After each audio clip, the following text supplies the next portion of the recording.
guys? Alright.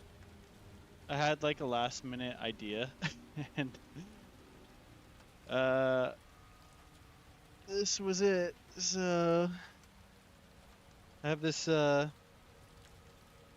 I have this inflatable SpongeBob costume. That'd be funny. Scary Gary, get it? Um but when I inflated it, it was too big. Like you guys would see like a portion of my entire body would just fill the screen, and then I couldn't really see. I couldn't see the game because the eyes are so high. I'd have to like be looking down through them. Anyways, so I'll still wear the costume. It was a good idea. I'll even turn it on before at the end of the stream just to show you guys. But yeah, what's up, guys? It's been a long time. I've been working on a lot of stuff. I apologize. There's a lot of stuff in the works for me, in general. Streaming stuff as well as non-streaming stuff. So I've just been busy. So my apologies if you even care. Let me make sure that I'm watching chat. Let me get it pulled up here. All right. So, this freaking game, man. I haven't played it in like over a month.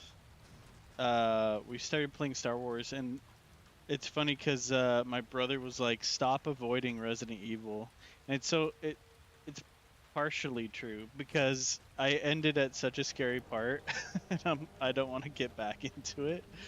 But here we are. We're gonna get through this boss, I think, and just keep chugging along.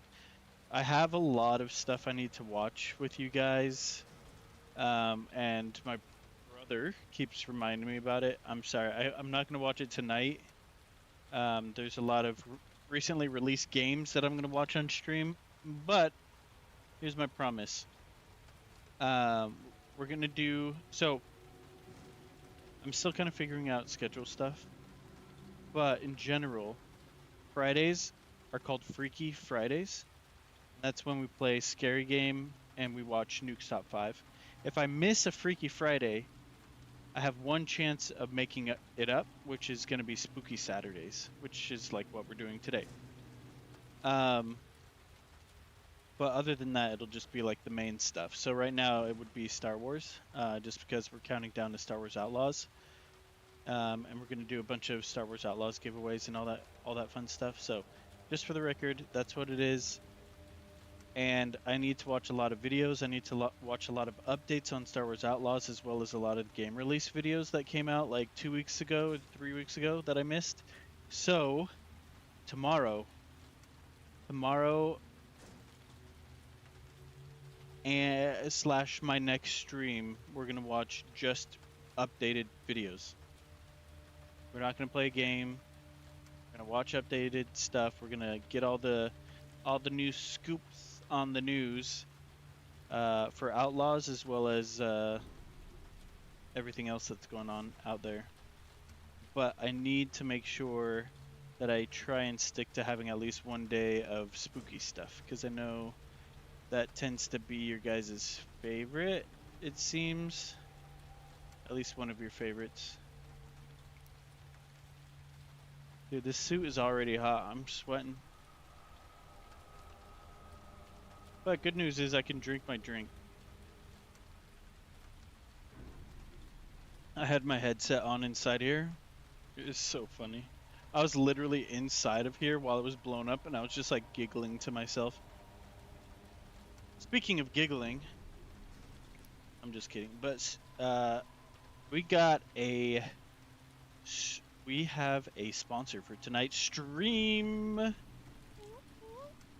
Pretty sure they're going to be the sponsor for September as well, which is super cool. So let's give these guys a huge shout out. Please, please, please. It's a very unique company. Sponsor is oldman.health. Oldman.health, supplements for men. Always organic, free shipping, no sales tax, no fibbing. They have organic supplements geared towards retired on their way to becoming older gentlemen to keep their health up. They also have skincare, hair care, and they're constantly adding things to their store. So that's oldman.health, sponsoring our video today. So if you have someone that you care about, whether it's your old man, or just a family member that's getting up there in age, or you yourself. I'm a huge advocate for supplements. I love supplements. I have like my specific stuff that I like and that I use. So I highly recommend finding supplements that make you feel better. But yeah, oldman.health. I'll give them another shout out probably mid-stream and then at the end of the stream. But thank you so much, oldman.health, for the shout out. Or I'm sorry. Look at me, I'm already messing up. What is it? Midnight? Oh crap, I need another drink. For the sponsor.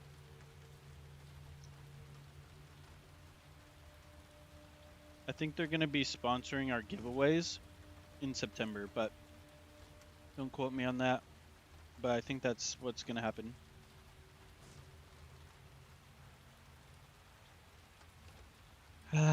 Okay. Enough delay. You guys can hear me, right? I got to make sure you guys can hear me, because otherwise this is kind of a waste, right? Are my eyes really that baggy? Oh my gosh. I asked for one thing. Turn off the lights when you leave. What do you think she did? The lights are on and I'm stuck in this suit.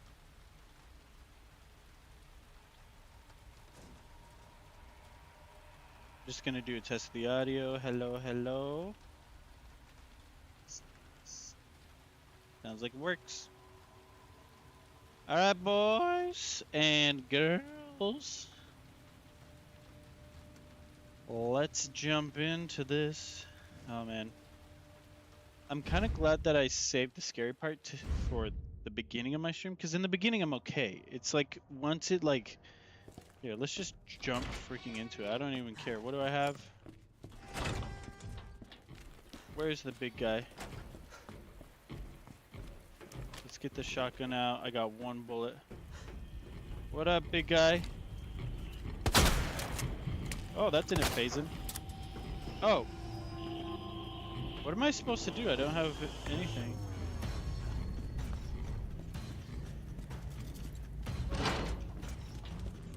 Oh, I'm already freaked out. What? My God. Is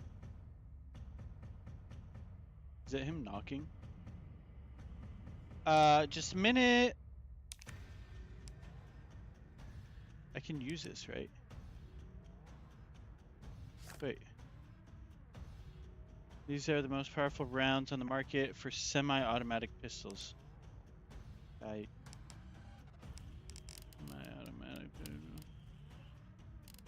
I have mixed herbs. I don't have any gunpowder. Okay. This is gonna suck, ain't it?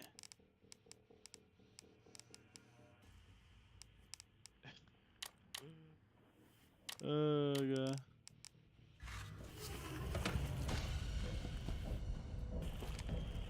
How do I stab? What am I supposed to do? Dude, he's in there. No one's home.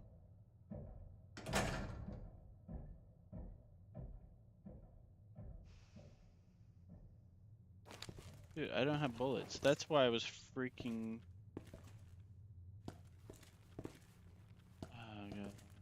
What am I supposed to do? Pretty sure I have to kill him. Alright, whatever. Yeah, there's not a... What the... Oh, those are just shoes. Thought those were legs. What? What'd I do? Howdy, what's up, dude? Welcome. Can I pass this? Can I just walk past this boss?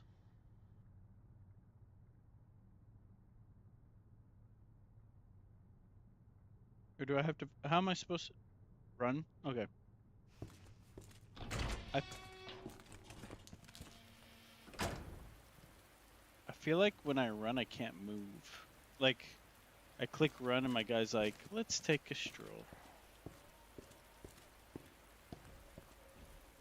Alright, whatever.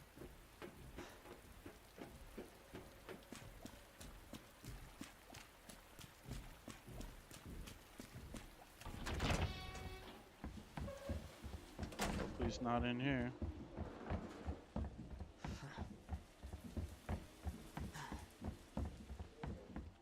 So far so good, so far so good, so far so good, so far so good.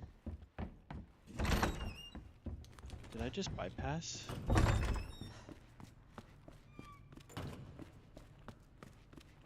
Okay. Still hear him. I'm gonna move a little bit away.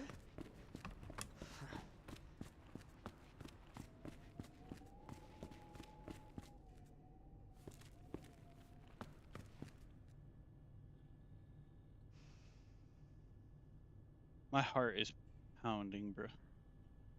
Okay. Shit, I have no bullets. Oh god, I put myself in such a terrible... What did I do to myself? Frick, why'd I put myself in that situation? That is horrible.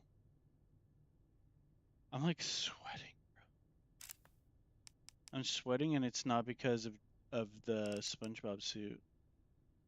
Like I'm legit sweating because I'm just like freaking out. Okay. I need to remember I had like a task.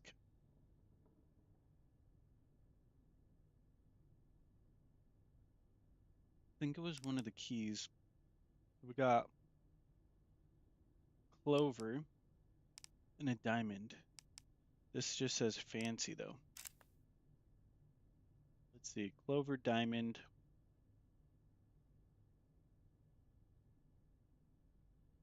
These freaking levels, bro. I'm gonna get them all mixed up again. There's a jack, a combat knife. All right. Just checking red herb. Dude, the basement sucked last time I remember. That was shitty. Did I say heart? No. Diamond, clover, and this red jewel, pricey looking gemstone. And I do this every time. Clover. Heart. Clover. Lobster. This is on the first floor. Ooh, clover for the records room too. Club door. Okay, so we got 2 rooms on the first floor I need to get to. I'm on the second floor right now, right? Because I'm standing on the balcony. Okay, so if I come down here. Reception. Clover room. But then how do I get to... Wait. Oh.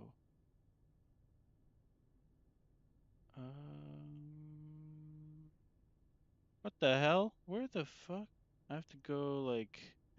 Oh. How the hell do I get back over here? Fuck.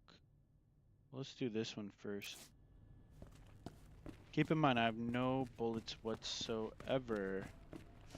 So this room better have a shit ton of bullets. Oh, is this it? Wait, no. Oh, I already opened that. Okay. I don't know. what I'm gonna do.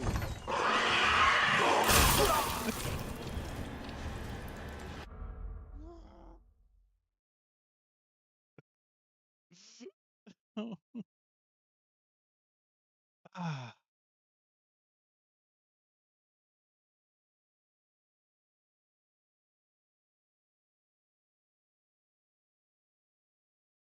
Oh fuck.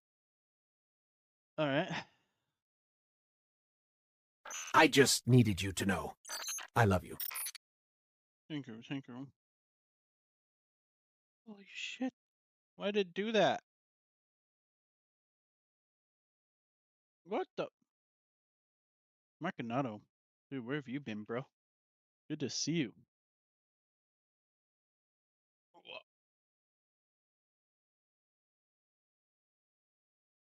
This is the most uncomfortable thing.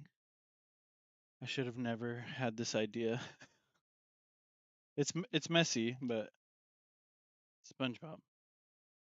And I couldn't blow it up. It was too big. Good news, it's non-cancer. Yeah, I think I actually we talked about that on Discord. You and I talked about that a little while ago. If I just stand here, will he kill me or will he not be able to find me? I need help on this one. I don't know if I should stand still, but if I stand still, I'll die. Hello, darkness, my old friend. I know. I've come to talk with you again. I know. That's how I feel. Ugh, fuck. Like, if he hears me, is there any way he could lose me? He already heard me. Or is it I just run like hell? Where am I right now? Like, can I even escape this guy?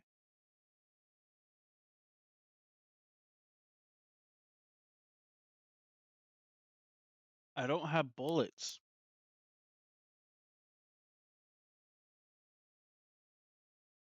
Um, no pausing for 5 minutes? What? No.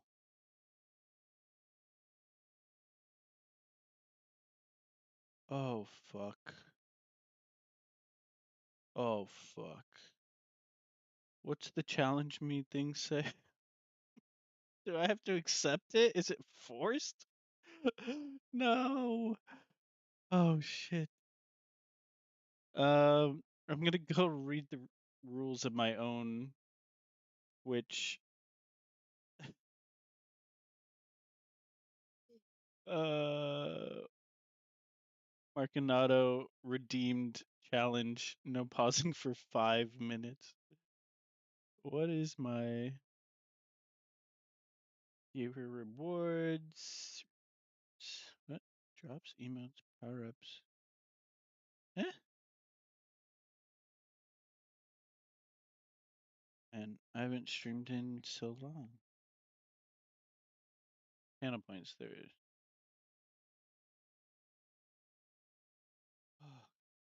I don't want to do this. It's already hell.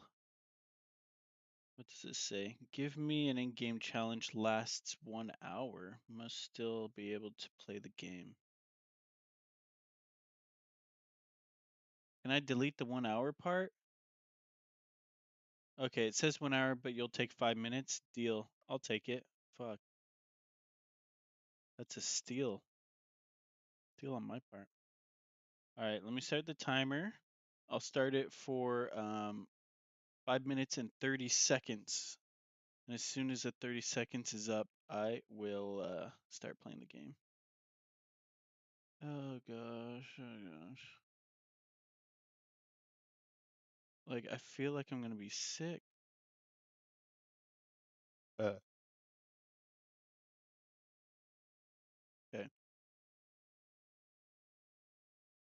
Giving myself 5 minutes or 30 seconds of sanctuary. We'll turn the volume up. Fuck, dude. 15 seconds. Hydrate, you bastard! Hydrate! I'm not gonna have time to hydrate. I can't. Okay. I'll hydrate really quick. All right, hydrate right before my 5 straight minutes. Hmm. All right, let's fucking go. I don't want to die because then I'll be with that other guy, the big bad guy that I was at.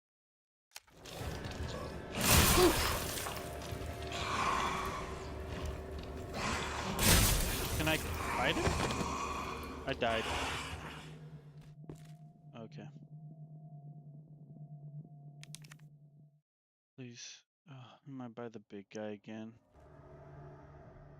Shit.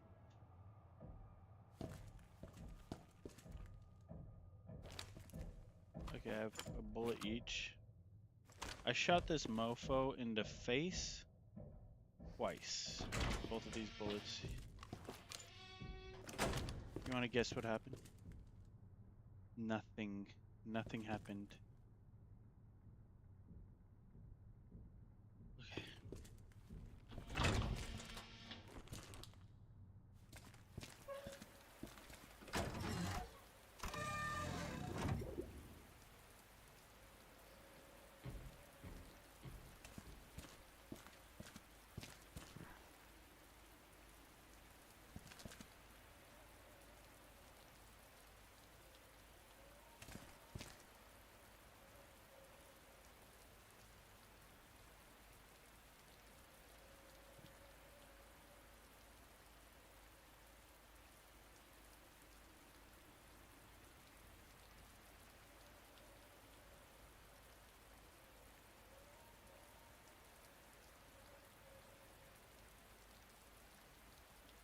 Oh yeah. Let me. Sorry guys, I'm not pausing, I swear.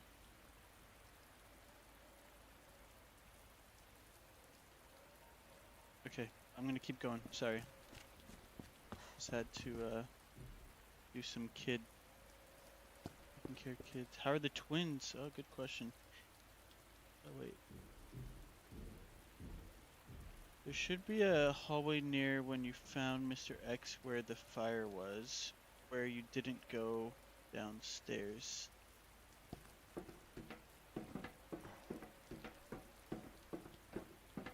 Hello? I don't hear him.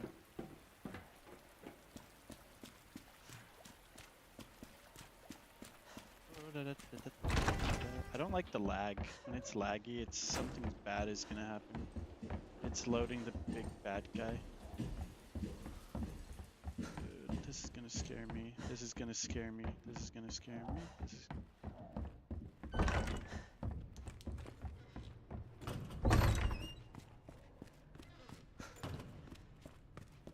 So we know where the other big bad guy is.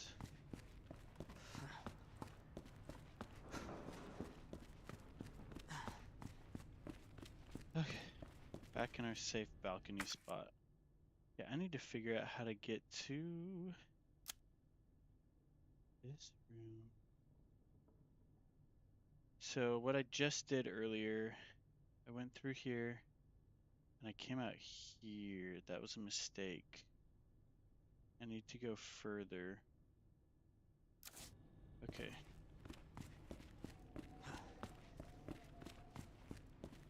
How do I... Can I go slow? How do I go slow?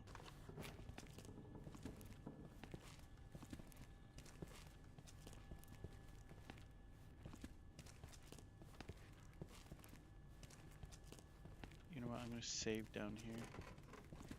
What the? Wood doesn't creak randomly like that.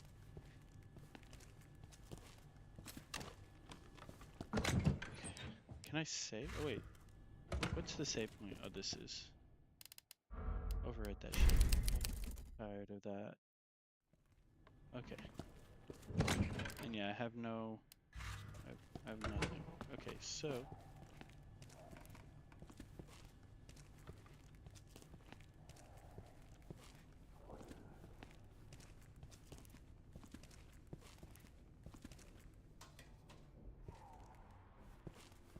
The Noises in this game get me so bad.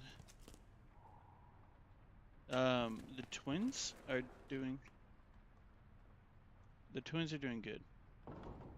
The alarm just went off for 5 minutes, but I'm gonna go a little bit longer without pausing because of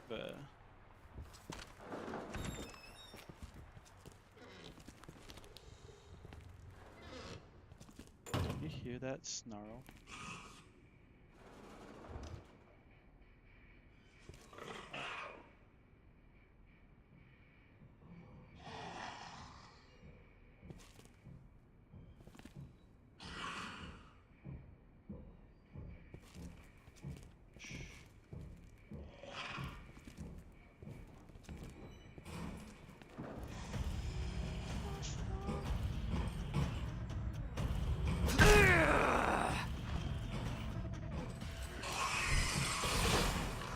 Hopefully they fight.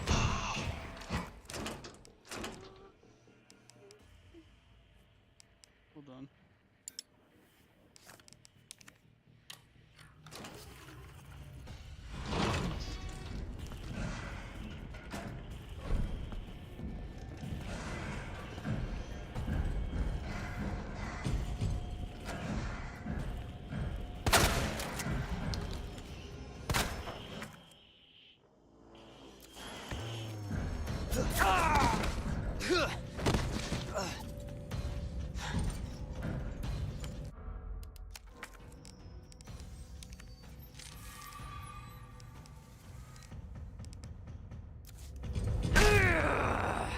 Who the hell is this guy?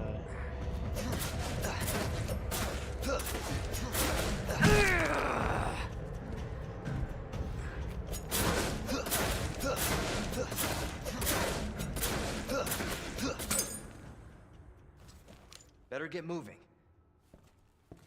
Is he dead? Can I hit him with it?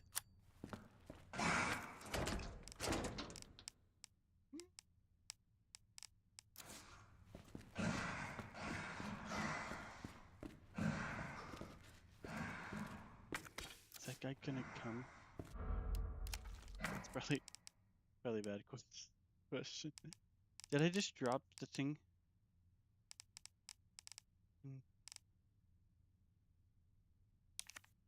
Combine.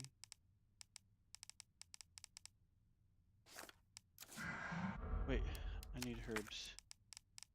I need to smoke some herbs. Can't be used as is. Combine, no. Oh, spray.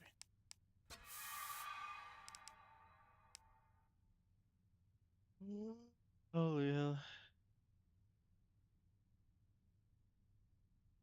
New tool is middle.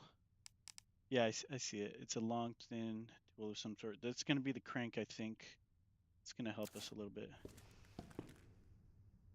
Can I, is that guy dead? Wait. Nope.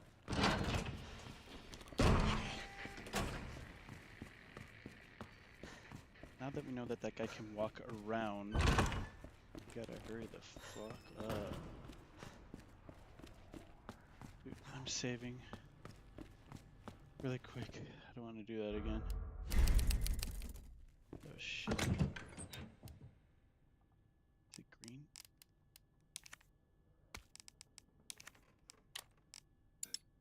What do I can... Wait, that's not the gunpowder. This is... Wait, what? Is it blue? I thought I mixed it with herb. Standard grade gunpowder, combine 2 of these to create. Oh, I need 2? Oh shit. Okay.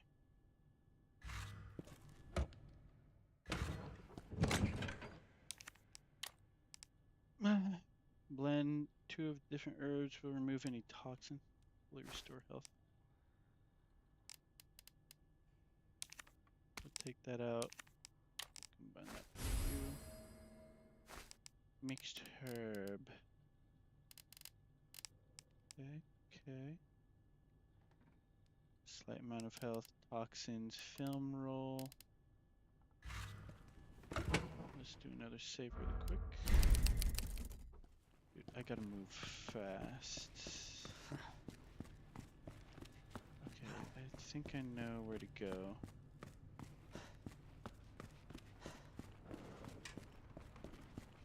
Dude, that big guy, what the hell was that, bro? Hello, darkness, my old friend. Dude, I've he's come down to there. talk with you again. Oh!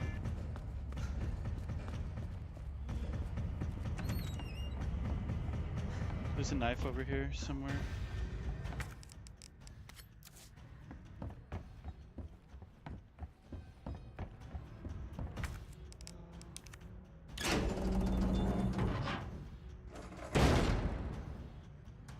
Okay. Good. Can he climb ladders? What do you think?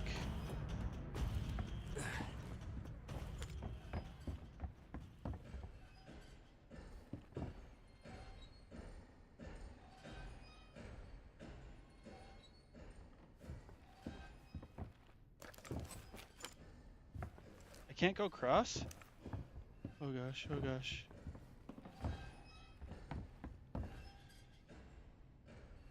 He's stuck.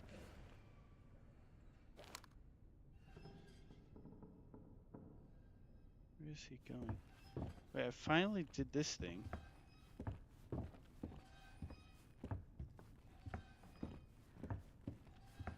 Used. He's coming from the upstairs, I bet.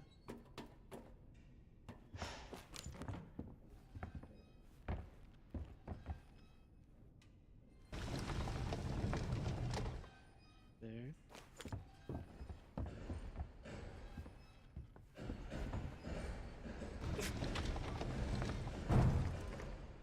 Did I hear him? Guys.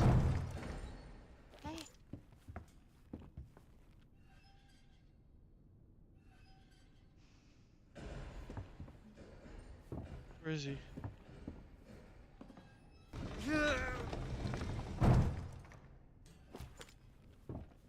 My heart is racing. What's that? Ooh.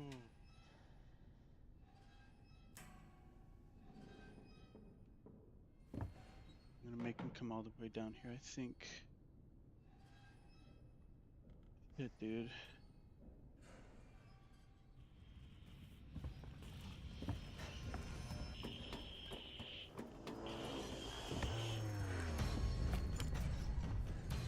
This thing won't die.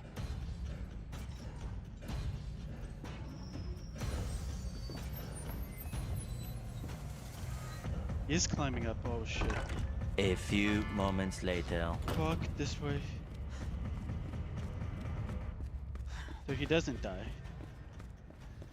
What's the point of him?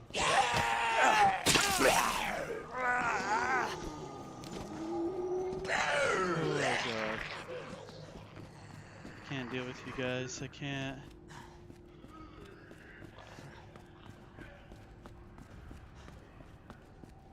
There's something scarier coming up. Hello, darkness, my old friend.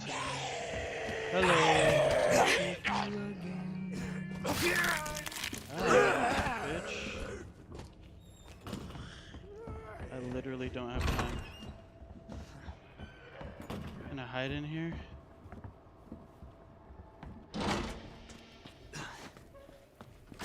Dude, I don't even know what I'm doing, bro. Out here, shit. Probably a mistake.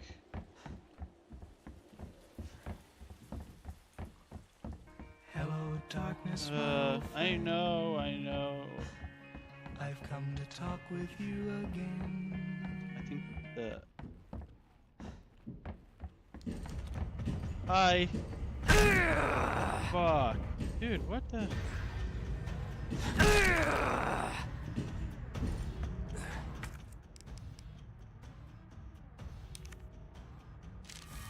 A few moments later.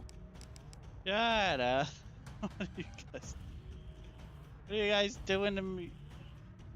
Dude, this is so lame. I can't get past this guy.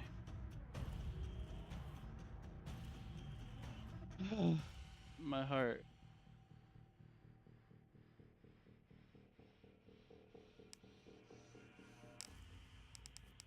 What a shitty situation. I need to get down the stairs into the other room. He's probably gonna follow me in there.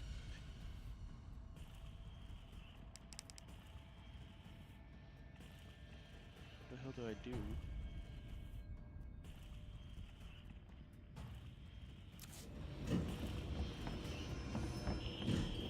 You're slow.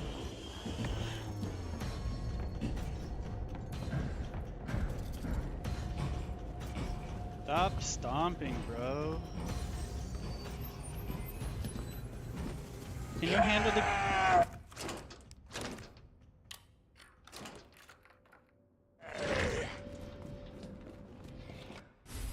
This. Fuck. Oh. That there's locked. This. Oh my gosh.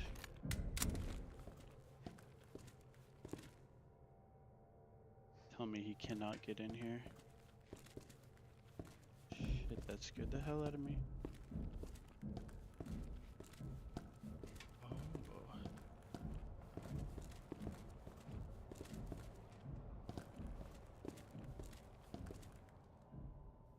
I'm gonna take a pillowcase and fill it full of bars of soap and beat the shit out of you. Open the box with the gem. Good idea. Hopefully there's something really cool in there.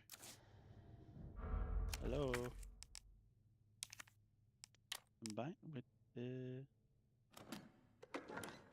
A zombie comes out. What? Find the power panels part. What does that help me with? A special badge for RPDs, Special Forces Division. A key item.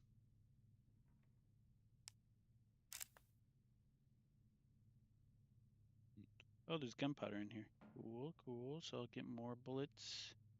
So does that help me with this? Wait.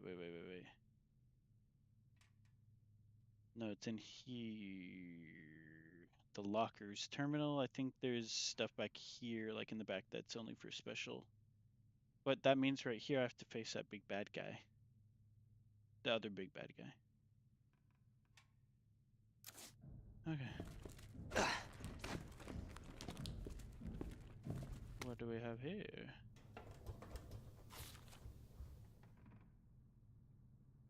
Confiscation report, August 14, 1998.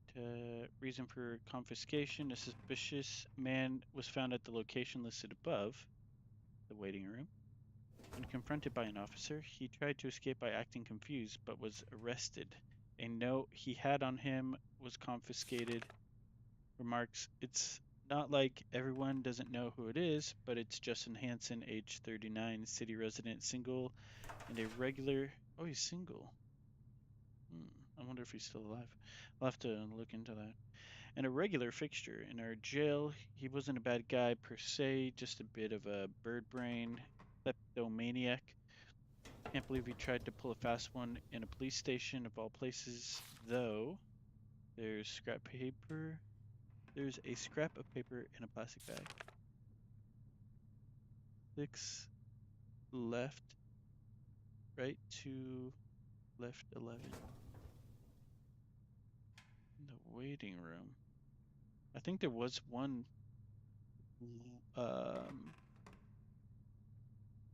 I'm sorry, my phone is on stupid low power mode, which I hate. And it keeps turning off the chat. Where is it? Hey, thanks so much for the like on X. Much appreciated. Low power mode off. 6 to 11. Thank you, sir. 6 left to right, 11 left. Hello, darkness, my old friend. Examine the badge. There's numbers on it. I've come to talk with you again. I will do that right now. If I could get my chat back. Okay, there. Okay, so we got 6 to 11.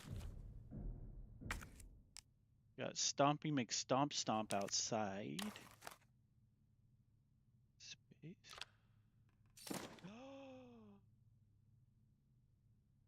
Badge-shaped USB connector.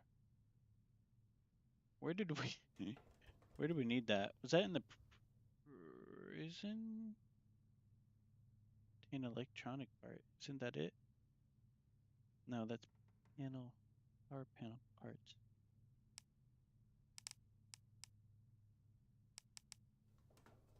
USB dongle key. That.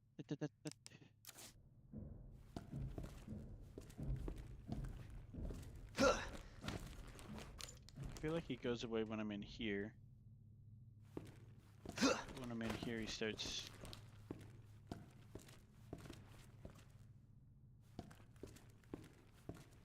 Oh my god. Oh shoot. That looks painful. So something did something to him there and then tore through this window.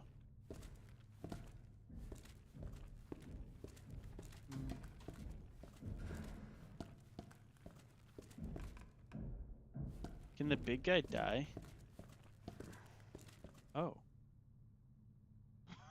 I don't know if I want to do the left click, if you know what I mean. What are my options here? if I left click, does he just do the action, or what do we think? You were in the captain's office one time after you first found the deaf creature. Captain's office. Are there like rats in this fucking file cabinet? All right, let's do this thing. Oh, he was storing that in there. Gotcha. You combined with you. We got bullets, baby. Dude. I don't want to waste him on the big guy though, cause like, I don't know. He's such a weird guy, you know what I mean? What's the point of this door too? Like if it just left click. Just left click on him. Alright, you said captain's office. So place is so big. Item box in the break room.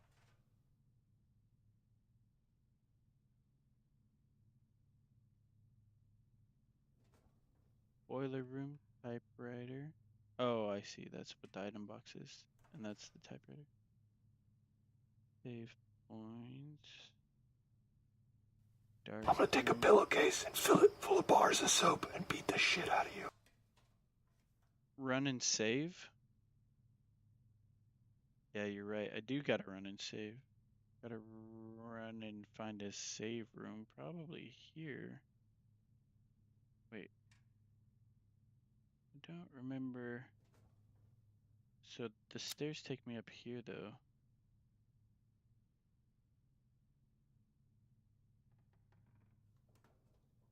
Are you talking about the chief's office? The waiting room has a safe. So if I technically, yeah.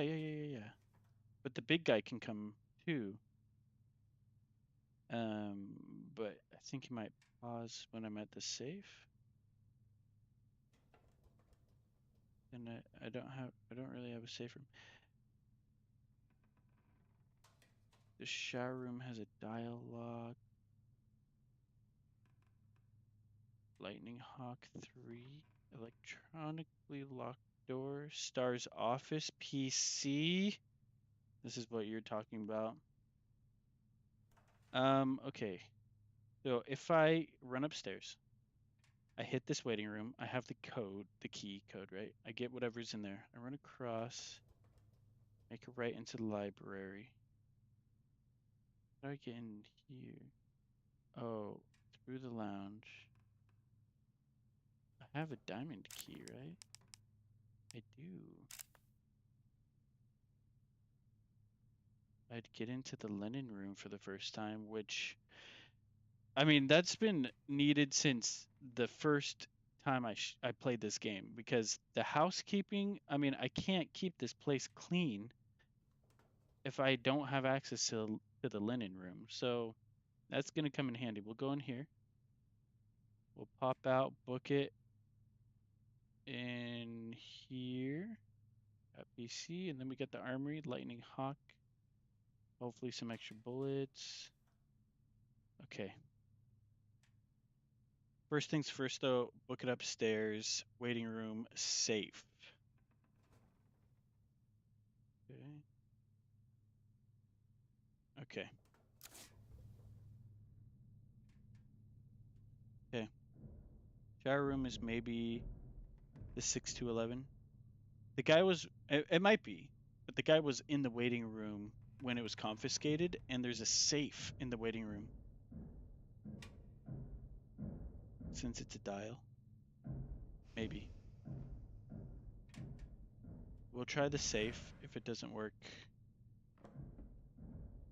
I like how this game is scary as hell already, and then they add this fucking big ass dude that's just like stomping all the freak around. Alright, let's do this. Look at these beautiful. That's something. 3 sun. Stop the fucking noise, bro. Well, I have been meaning to get caught up on my reading. Maybe I should just save here. I can't save here, that's the thing. I cannot save here. Oh shit.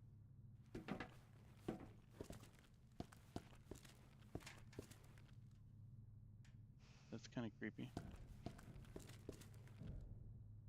Fucking guy. He's on the stairs.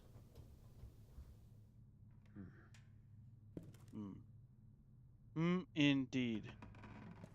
Plus we gotta run past the normal zombie. I'm not wasting these bullets anymore, bro. Like,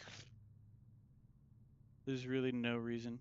Now you're truly experiencing one of the greatest horror games of all time. Mr. X hunting your ass. Why is he so upset? By Mr. X, you mean Elon Musk? Is that really Elon Musk? Let's go ask him. Get off me, bro. And the other horrible thing is he knows exactly where you are. It's like that movie, what's the movie called? Hi, big guy. Pardon.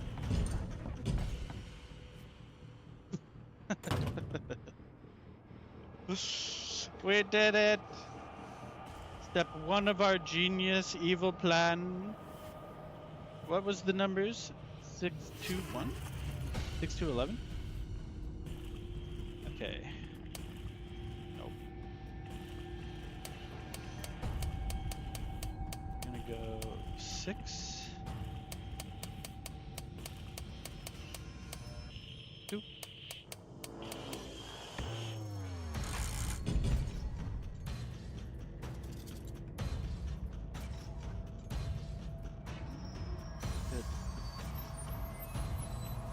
Left 6, right 2, left 11.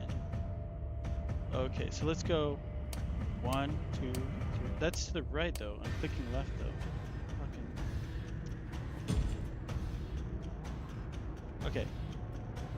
1, 2, 3, 4, 5, 6. Did I just go 6 or go to the number 6? 6, 2,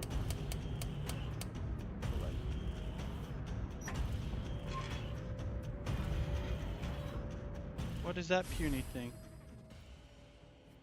Oh, Matilda. Of course. Dude, Mr. X. Give me a break, please. This thing has suspenders inside. They're sliding.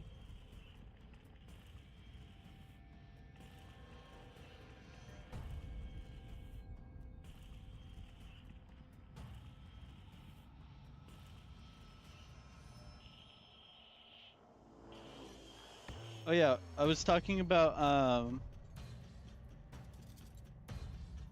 It Follows. Have you guys seen the movie It Follows? I hated the movie. But it is creepy in the sense that the idea is that this thing is following you and it doesn't move fast. So you could like travel across the world and start a life, but this thing will walk its way directly towards you no matter what, and it won't stop. And then when it finds you, it'll kill you. So you have to keep running from it, and you can get away from it, but it will not stop walking towards you. And it knows exactly where you are. And it reminds me of, I guess this guy's Mr. X, or in other words, Elon Musk. But it's what it feels like. He knows exactly where I am. Although he was coming into this room before I was there. I don't know. Maybe he could tell where I was heading. So now I have to book it. Book it. Stay on the second floor. Into the room. Okay, we got this. Okay. You guys ready? Me neither. Ah, shit. Oh, okay. We gotta put it somewhere. Can I put on there? I'll look at that later. A few moments later. Hi, Big Guy. Ow!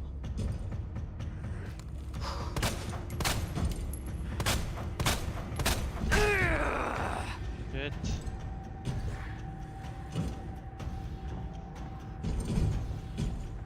Dude.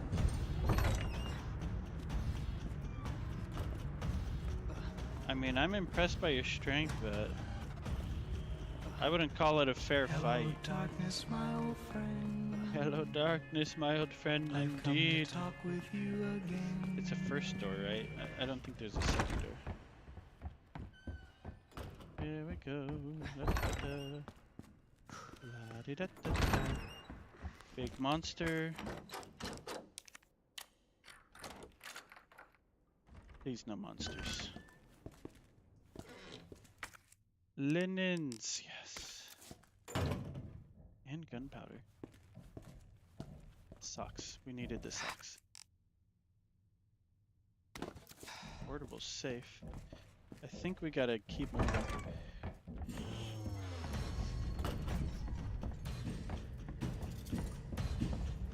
I think we gotta keep moving, boys.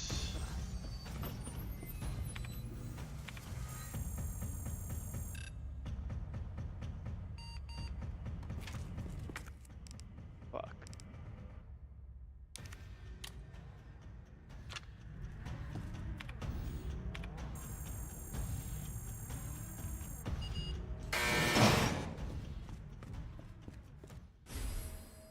Lightning Hawk.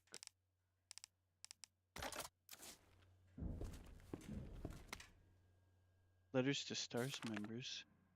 My best Stars buds, how are y'all doing in that drab old station? Hanging in there against old irons? Is it just late or can I... Does this not make sense? Me? I just got back from a date with a hot chick. Bet you can guess what we got up to under her extra large umbrella. What the hell? Europe is amazing. 1 month is no way enough to even scratch the surface. Maybe I'll extend my vacation for another 6 months. Barry, don't even think of coming to join me. Wouldn't want to make all the cute girls cry, yeah? So you just leave the babes to me. Jill, if Claire tries to contact you, please let her know I'm okay. Chris Redfield, August 29th. Should I shoot this guy with the eagle? Can I close this door? Okay, we should probably decide what's next. Do I have bullets in this thing? 3 rounds because of this, right?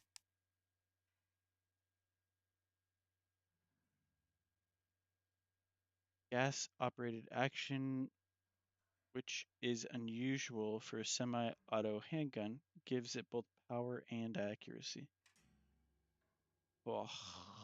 Okay, now what though? Did I take this back? Can I take it back? So here, dialogue. Yeah, I'll take the dongle back.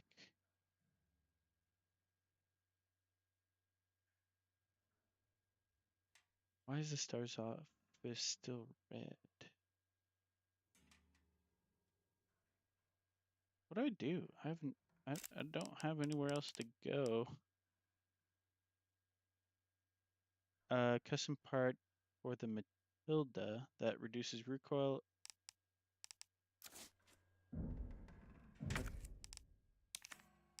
Combine. What does it do? Reduces recoil and muzzle rise by redirecting propellant gas up and away from the barrel.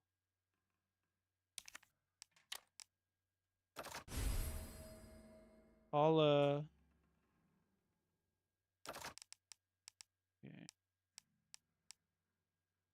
Large gear. The machine. Another. Like, what the hell do I do now? This key is done. This key is done. First floor, tell me, what do we do?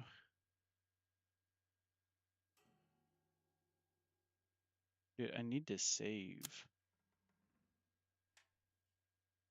There's not a save point in sight.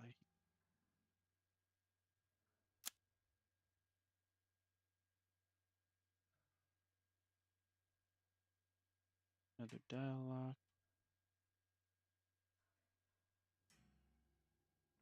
A few moments later. I know. I honestly don't know what to do. Obtain electronic part. Shower room? I'm gonna take a pillowcase and fill it full of bars of soap and beat the shit out of you. I know. Chris is the main character of the first game. Wait, what? What's going on? Chris is the main character of the first game. Oh, is that the letter? Remember, Claire is looking for him, her brother. Yeah, I remember that. And Jill is the main character of the third game. She's mentioned in the letter. Holy crap, that's crazy. Shower room? Why? I guess I do kind of smell. But why? Dude, there's a dialogue, but we don't have any special. There's nothing I could do to save in there. I gotta save the game. Oh, I guess, you know what? I could head out here, go through here, go through here, go through here. I could run down the stairs down here. I could go in here and save, and then I could stop playing. That'd be so cool. Oh gosh, I wish. Lockers terminal. I don't even know. I don't have anything, man. Uh, I just don't know what to do. There's a big bad guy right here, by the way. So I'd have to be quiet after I saved. But I think that's the only thing I can do is run. I need to find the heart door key. That's like the last key. Everything's a heart. Look, heart. But where have I not been? Do I have to kill Mr. X? Do I have to kill Elon? Like, I'm not threatening the real Elon. I'm talking about the guy in the game. Can you get to the records room? Uh, so I was in the records room. I think that's where I was. Remember when I was stabbing Mr. X? Why'd I do this? Why'd I laugh like that? I don't know. See, I could get on both sides of this door. I could get in here. What does red mean? Currently searching? So there's something in here I haven't found? Is that the same for where I'm at now? Like I haven't found everything? But I feel like I don't have time. But I guess I can get to the records room. So I'd save, right?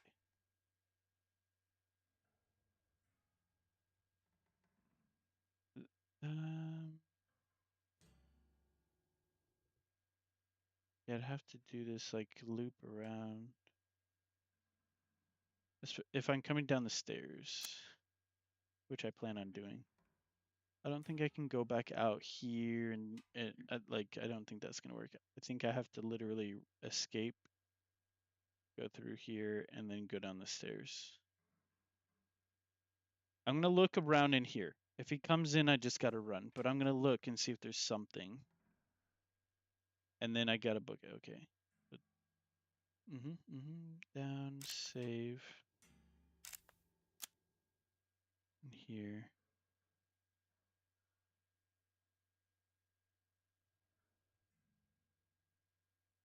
And then records room.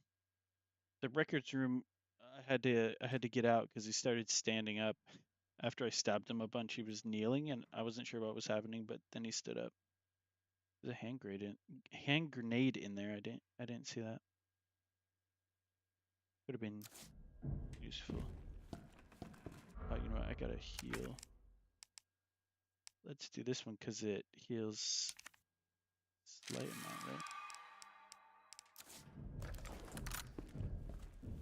I'm only using this in case I can kill him. I don't think he can come in here. He would already be in here, right? Oh, please tell me there's ammo. Something in here. I guess I don't want to use it on a regular zombie on accident. What's this? Oh.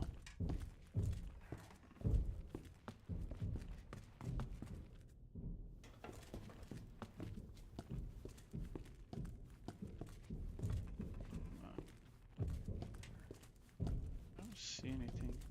First aid, I can't use it? Freaking, it's gypped. I can't use the jacket either? Or the guitar?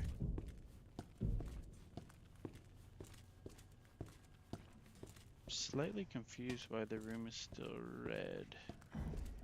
What am I missing? Whoa. You feel that lag?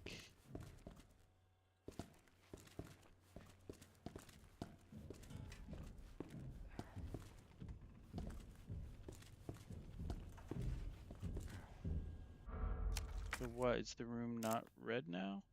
Aha, okay. Just gotta walk around the room.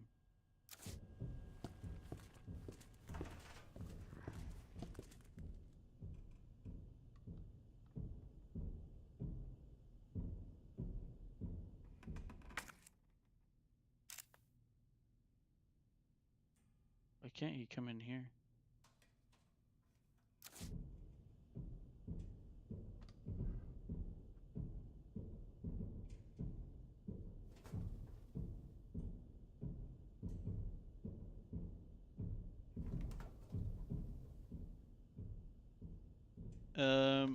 And you have a roll of film, right? I do. The game should not be lagging that much. Hello, darkness, my old friend. I've come to talk with you again. Oh, he stopped walking.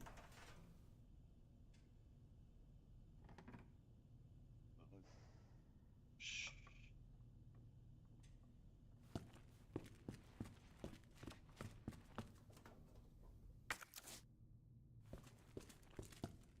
Why am I not? I have a knife, right? Oh, did I drop it? That's bad.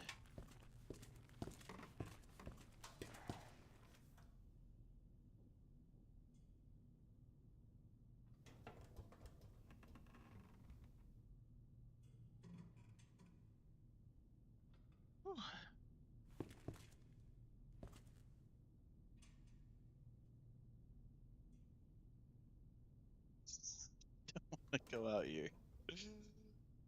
Oh gosh. Okay. Oh man. I feel like I've been streaming forever. This Hello, game. darkness, my old friend. I honestly don't know how I'm gonna I've get through come this. to talk with you again.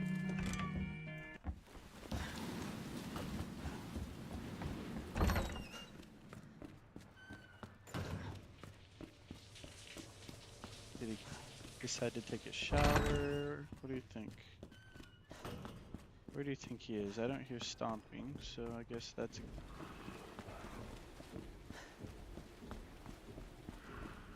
Alright, so far so good. Look at us. Look at us go, baby. Hell yeah, bro. Alright.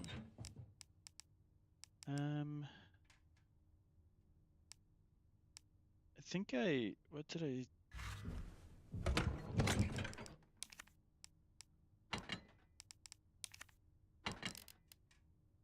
Like I can basically throw those in the trash. Portable safe. Oh. Yeah, man. Oh shoot, there's probably... Oh gosh.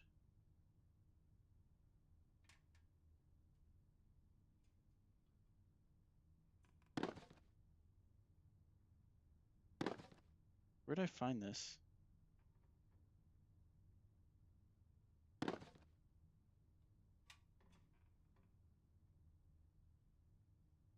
The Taki mushroom. Oh, I could just figure it out.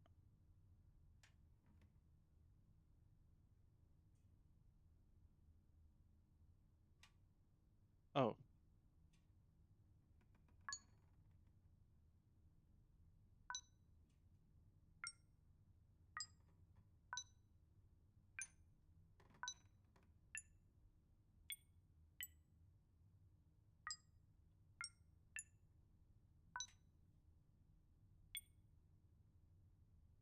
Okay. 1, 2, 3. 1, 2. Is this how you do it, or am I just like cheap?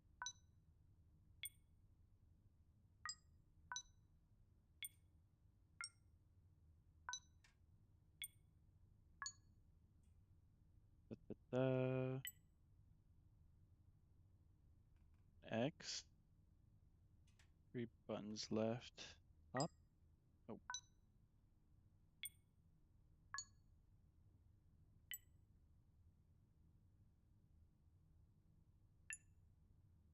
Fuck. I already messed it up. What was the next one? Oh gosh.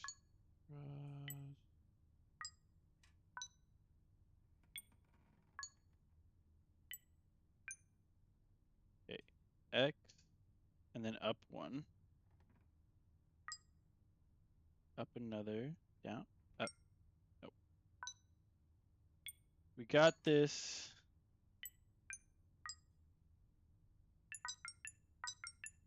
Oh.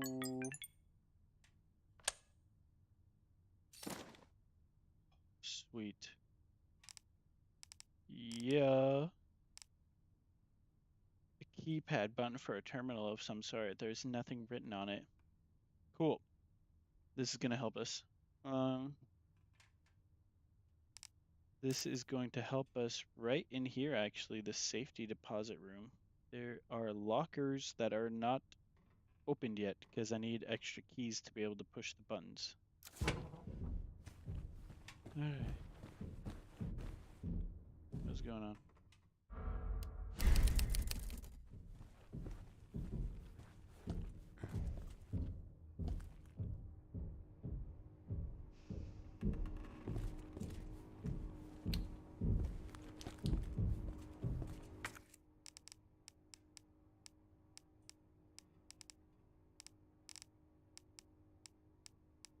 Don't I have film?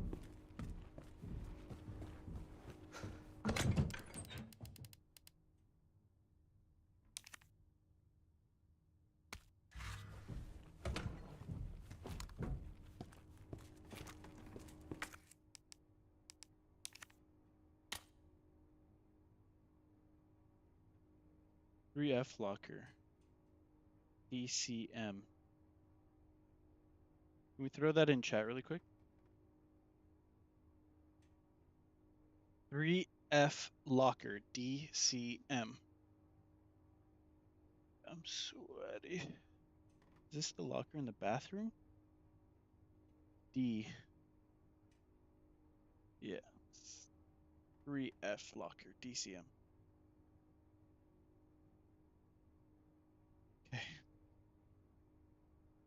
Sweaty, sweaty, sweaty. All right.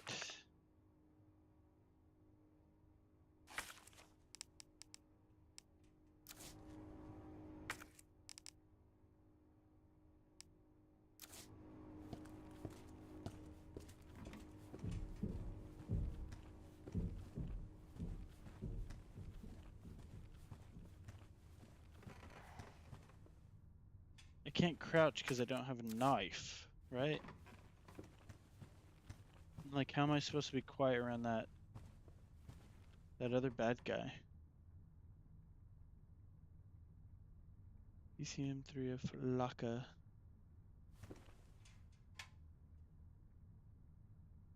Oh, oh. Yeah. Game is like a heart attack, man. It's straight up a heart attack. Like,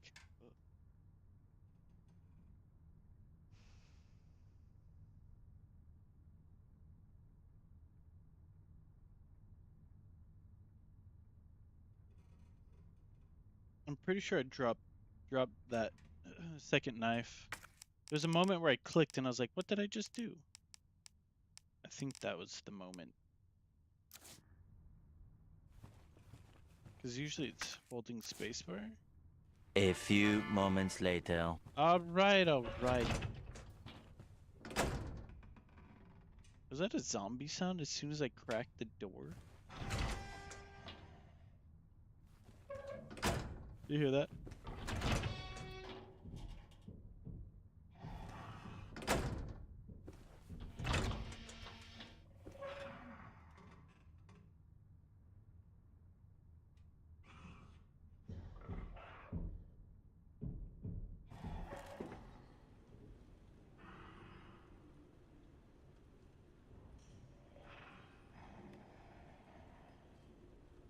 Enough going on, man. What's the plan? I need to get in here. I need to kill this monster first. Kill the monster. Mr. X, please don't come. I go in here. Then I go here, here, into the records room. And then, after that, I'm going to try and save. And hopefully it'll be done. For today. My anxiety, man. I can't, I literally have to take this game in the tiniest of doses.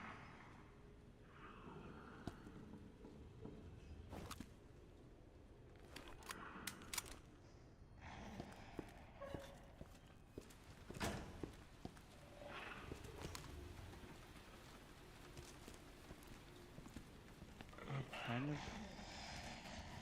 Are there two of them? Kind of going slow. If he attacks me, I swear you guys are liars.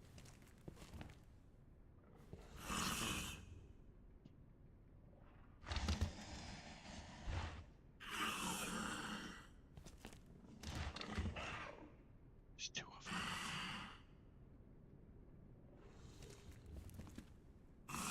This is suicide, bro.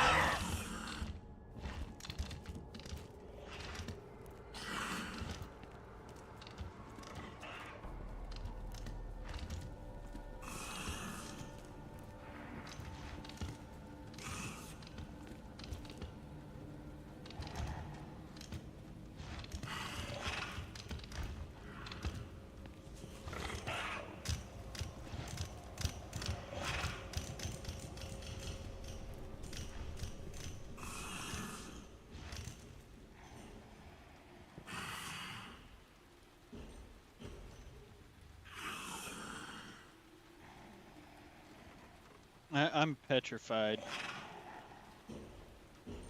Gosh. Oh, you fucking shadow.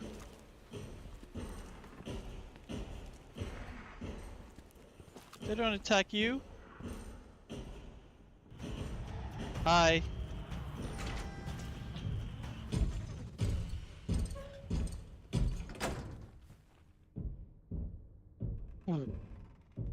I was up, dude. I was gonna come in here. Hello.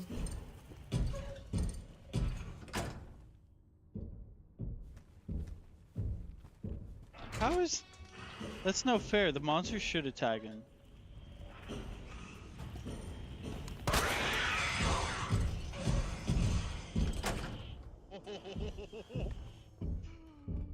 Oh shit, dude.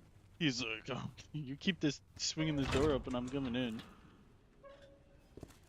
Hey.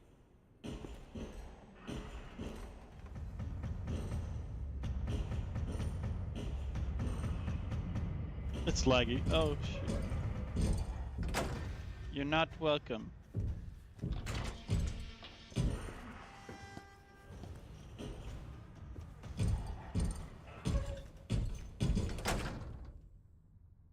I don't know if I can do it today.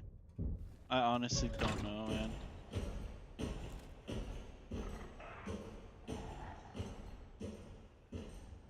Walking away?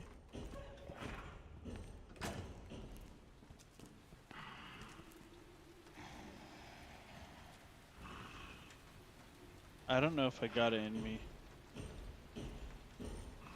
Like, I walk down that hall, I try to do all the cool things. Oh shit, the fucking... I keep... Every time I look to my right, the fucking shadow. Oh my gosh. Oh, that scared me too. Hey, thanks for the follow. Holy shit, man. I'm sorry, this is embarrassing. But, thanks for the follow. Illuminati. Sorry for bothering you. I want to offer promotion of your channel, viewers. Price is lower than any competitor. Holy shiitake mushroom, dude. Hey. Hey, Marconato or Dirtbag, if I think you guys both have the power to block Illuminati KGB. If you guys could do that for me. Use your power.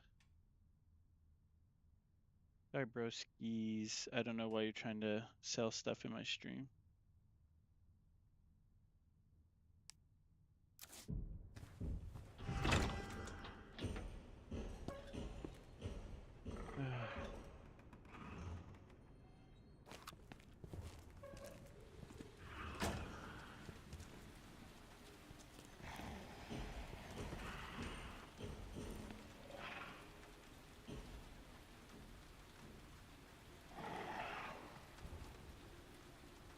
Dude, is this even possible?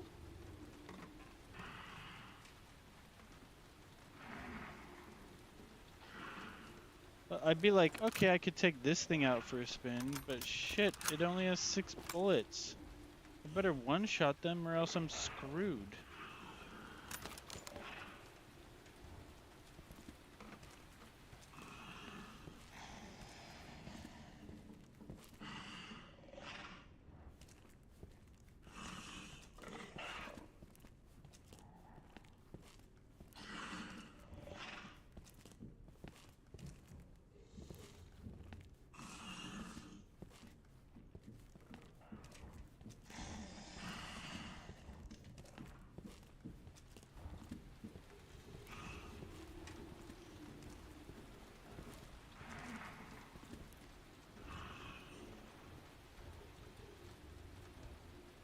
I don't know, man. Shoot him? Yeah. I've done that before. He doesn't die, and I don't want to waste bullets. I'm just seeing if he'll show up. I can hear him walking, but...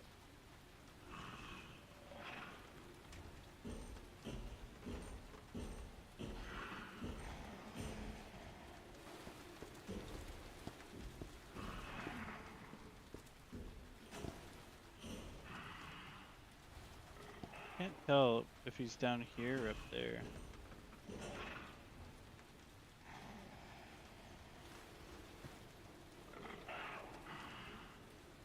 Dude, I don't understand why this game's so popular. It's too scary to play.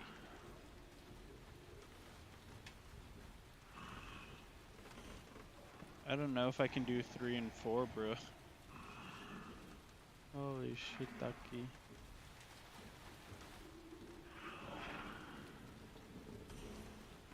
See, Resident Evil 7 was also horrifying. Okay. Horrifying. But I feel like I don't remember ever being out of resources so much. Like, shit. I'm like, I can't use resources on these guys because it's a waste because they don't, especially Mr. X doesn't Hello, die. darkness, my old friend. Ain't home. I've come to talk with you again.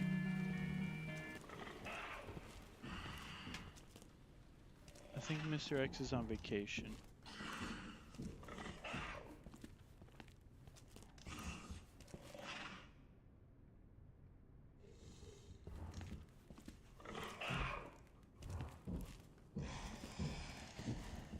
A few moments later. He's gonna come out of this room. There he is.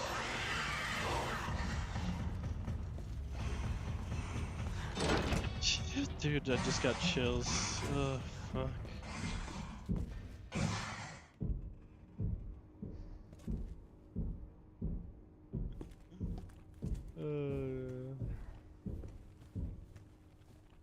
I'm so funny. Hey, big guy, where you been? You walked pretty sternly, pretty quickly. Hello?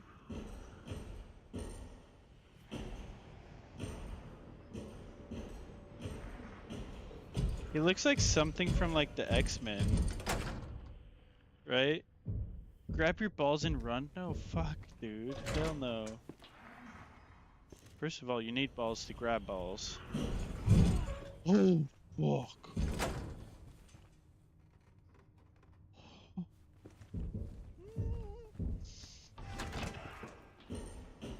Stupid son of a bitch. What you got? You got nothing, bro. Good evening, ladies and gentlemen. Stop telling me to do it. Hi.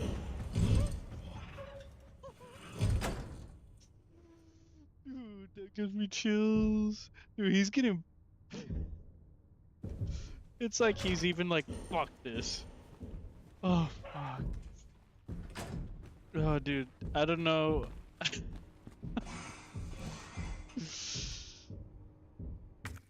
Dude, I gotta get in this room.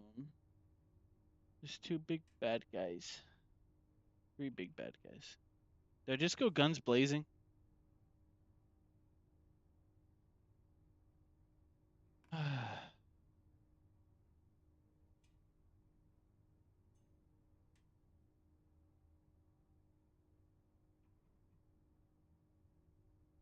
Alright, guns blazing. Fucking hell.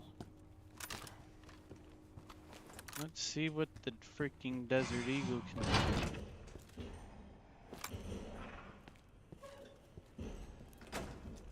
I think that's what it's called.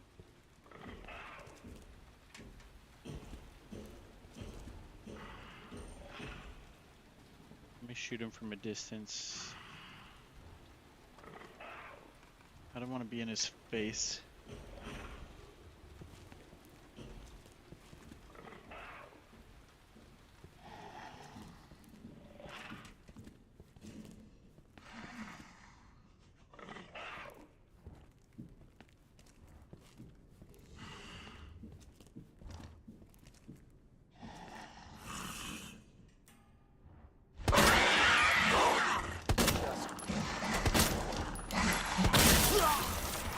Fuck.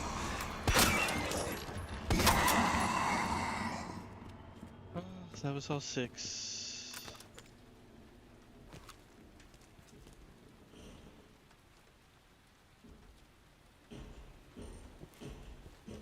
knock down big.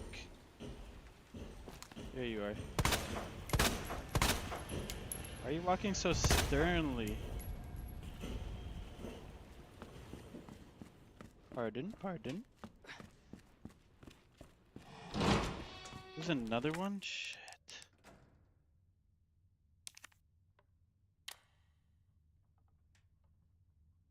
Mm-hmm.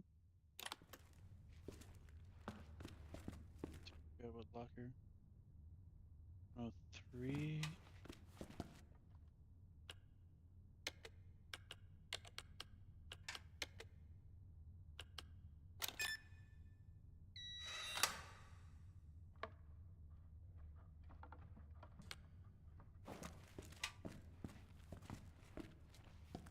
I don't have a lot of time. Give me the freaking knife.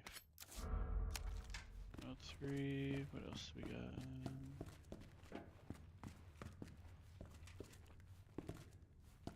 I think that's where I got the shotgun. 208. 208, 203. 208.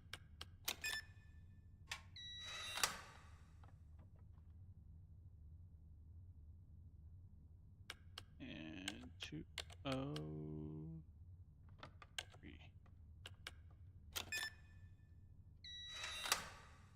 Okay. Oh, I think that's more ammo pouch or something.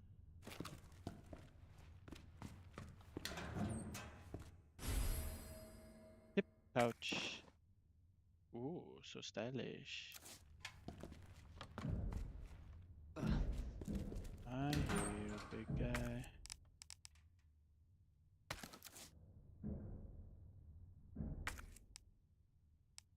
This is shotgun shells, okay.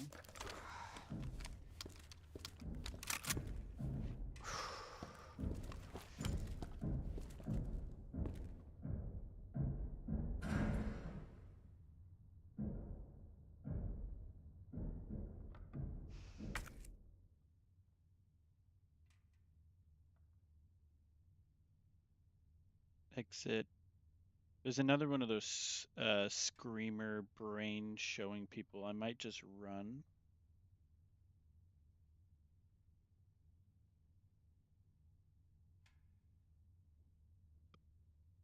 Records room though. I know he can go in the records room. No, keep standing around. That's more fun. How's my health, by the way? Can I tell? Caution. Shit. I have nothing to heal myself. Hello, darkness, my old friend. I've I come think to it's talk shotgun with time. you again.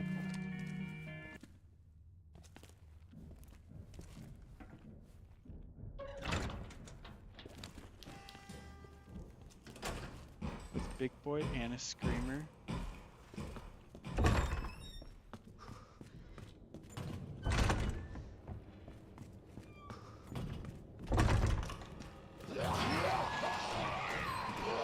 Fucking hell.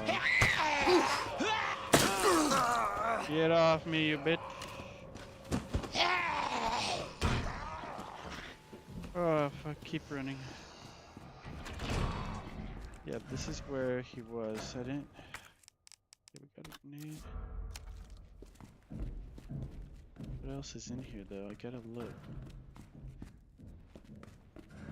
Found the thing next to the copier last time. Okay, so this room is cleared. But I don't see any, like... You mentioned records room like there was something I was supposed to find in here. I don't see anything. I don't have a hard key. But that just goes into the other room.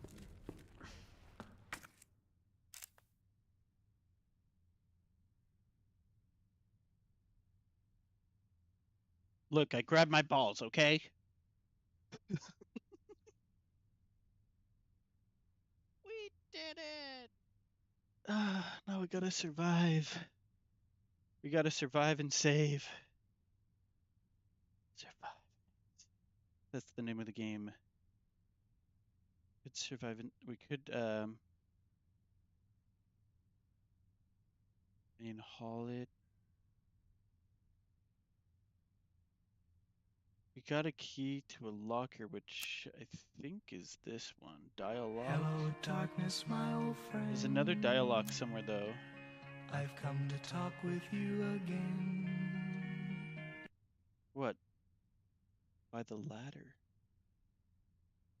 There were some rooms by the ladder. The ladder is on the 3rd floor.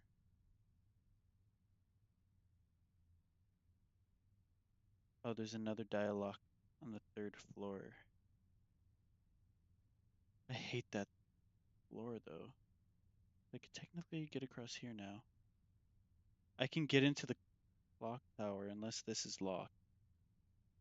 Oh, there was something in the clock tower. I remember we were supposed to look there.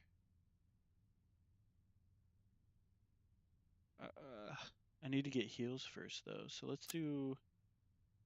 Where am I now? 1st floor? If I can book it out, get to reception, save, grab some herbs. I might have some extras. 2nd floor, right? You follow me? Library, ladder, 3rd floor. Clock tower. Or search the east room. Balcony, grab the blue herb. That's like his bread and butter, though. Like, this is where he lives, so... Last time I jumped onto the roof. Had that. Okay, if this is locked, what do I do? What's the plan?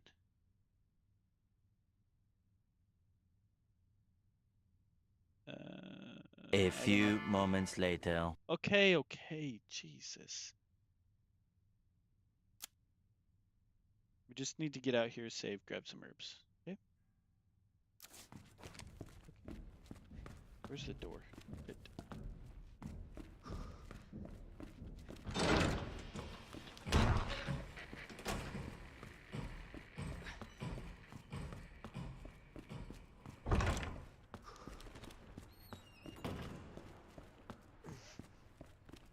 We're gonna grab the herb and then save.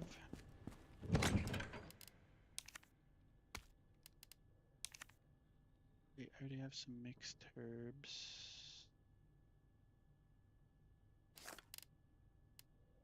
3 types of herbs, fully heals and restores, plus it reduces damage taken and guards against poison. I'll probably need that.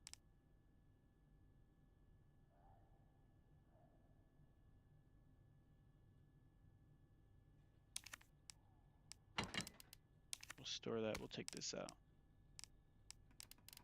Grenade, probably a good idea. Ooh.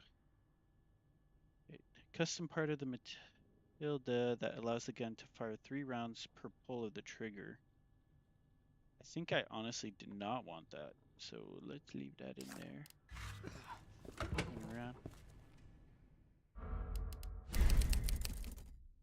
Man, look at us and our big dicks. I should probably heal, actually.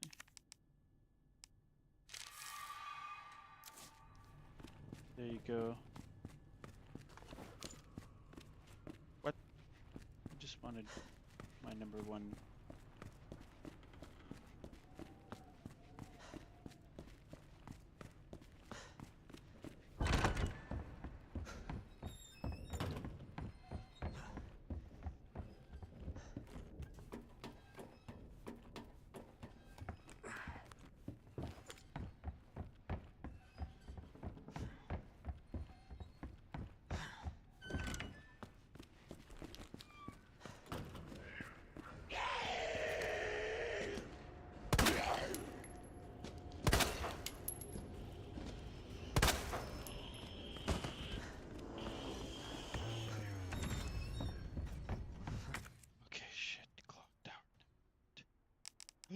This. I have to get the clock tower working. Oh.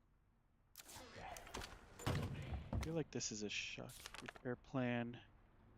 Police station west side clock tower. Due to the high cultural value of the bell, I'm calling a specialist in to make the repairs. We'll go over the details once they're on the scene, but in the meantime, I'll take steps to secure the bell since the yoke is threatening to break.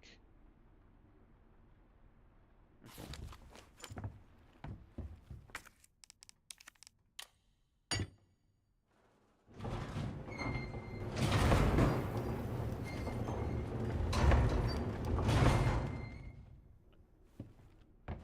I don't even know where the hell that is. Scary, scary. Fuck. There's a key of some sort.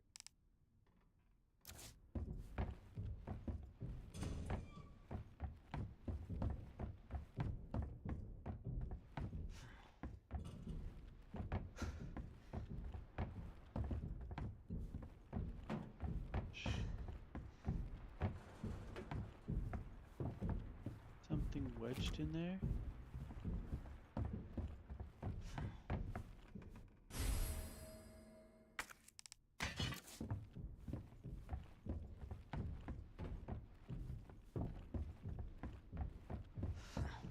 What does this do? Wait, what?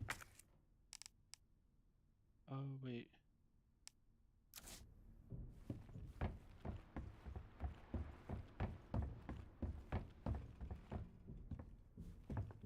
I don't think he's even in here. I thought he was. Thought he was in here, but.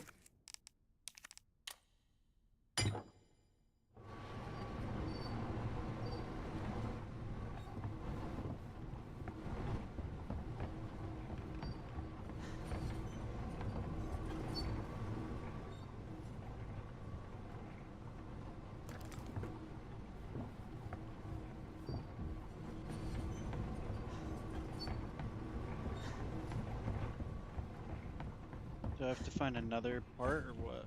Is that our guy? Guess not.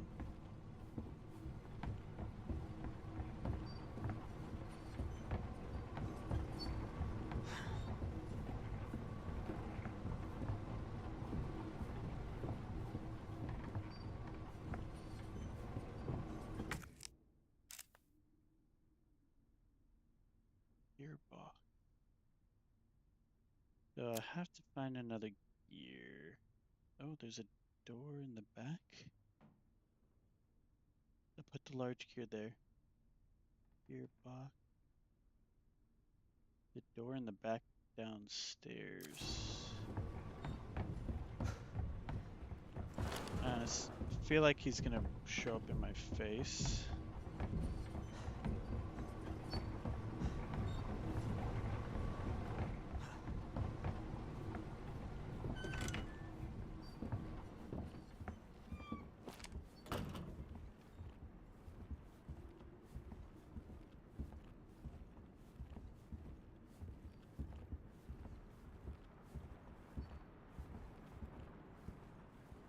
What would this space be used for unless it wasn't a jump scare? Oh, gunpowder.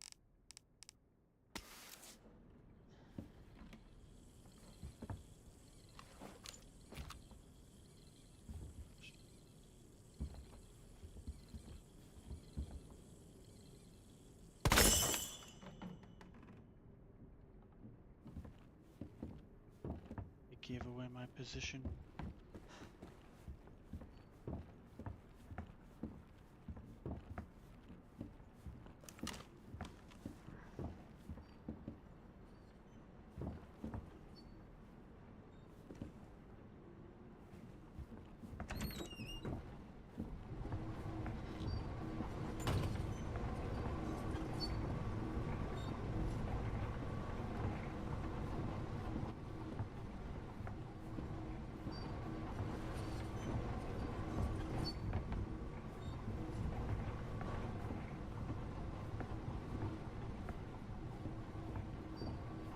Big gear is plugged in. Small gear is plugged in. Do I just shoot this? I don't want to waste it, but waste. Okay.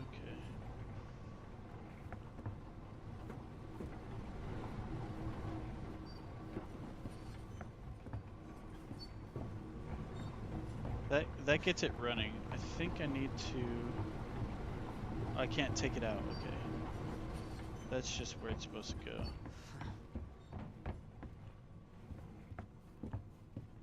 Give me the heart key. Give me something.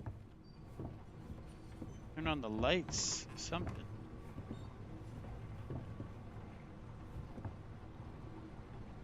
I'm guessing it rings and knocks that thing down. But I need something here.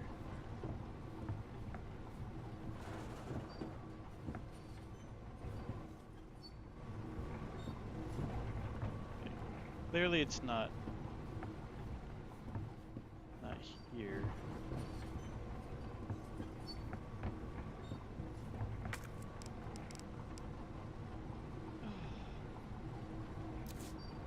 Okay.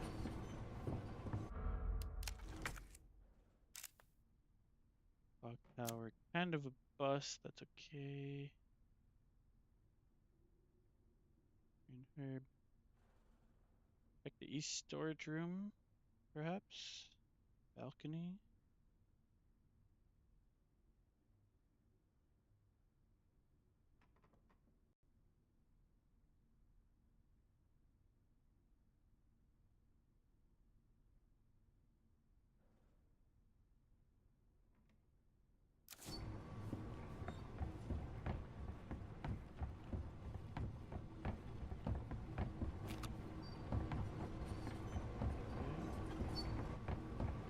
Let's go back, not wasting our bullets on little peasants. Give me that herb.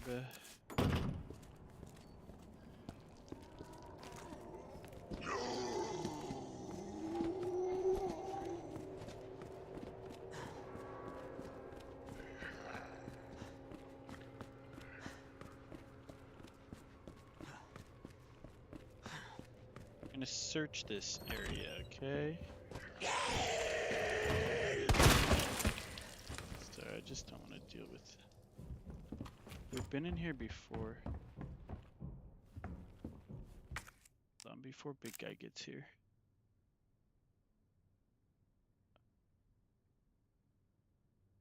I feel like there's nothing in here though, unless I get the heart key. I'll try and check the balcony. I'm pretty sure there's nothing other than this blue herb. Then what, man? What am I missing? I mean, I know what I'm missing. Do you think there's a random gear in, like, the shower room locker? Or this one?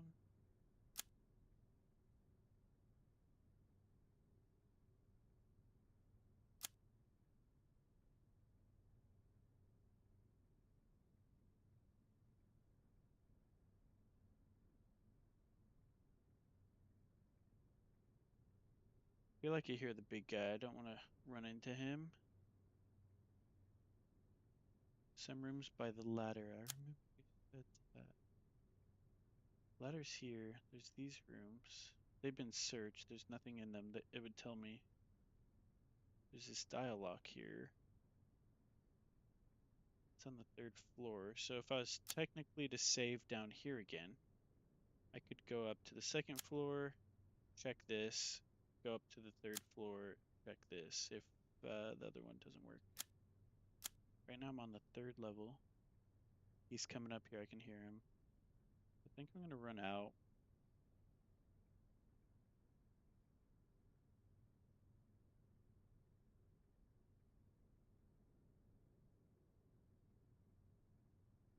Maybe I'll just go that way and go down. I want to save first, though. That's the... So he could knock me on my eye. On my eye. Guys, I'm scared. A few moments later, like, trust me, I know what you guys are gonna say. Scheisse. Scheisse. Getting to this room is difficult. Alright. I'm just gonna do that. not facing big boy.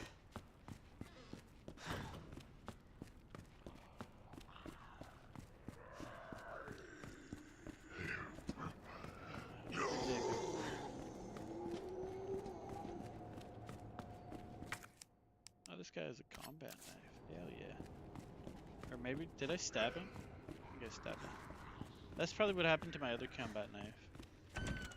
Stabby stabbed, and then...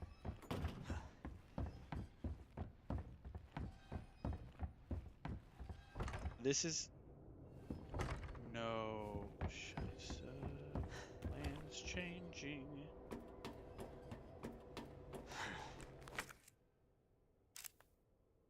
Okay, on second floor.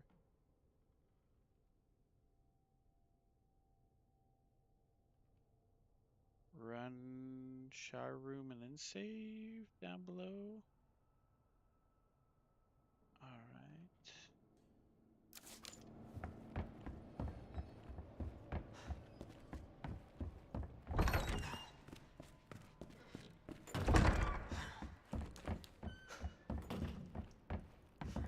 A lot of blood in here.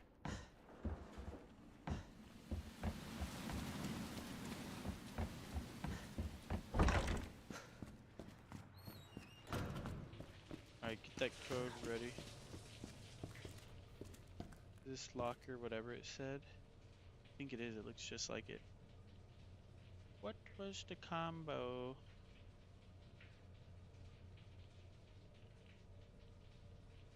ECM.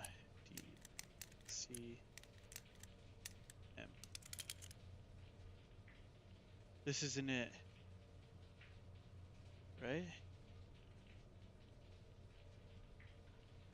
ECM.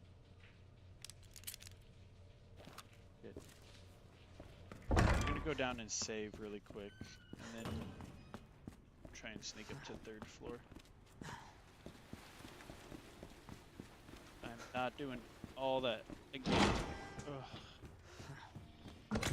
Alright. A larger quantity of gunpowder makes double the amount of ammo compared to regular gunpowder. Why do I do that? Combine with this one. 29. Oh, dude, and I got no. Oh, I got this one. I got some stuff to heal, right? Save. Alright, here we freaking go, bro. Look. Alright. Third floor, bros.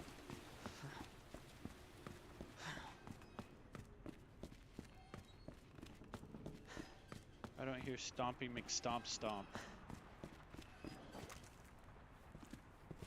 I do hear hissing though.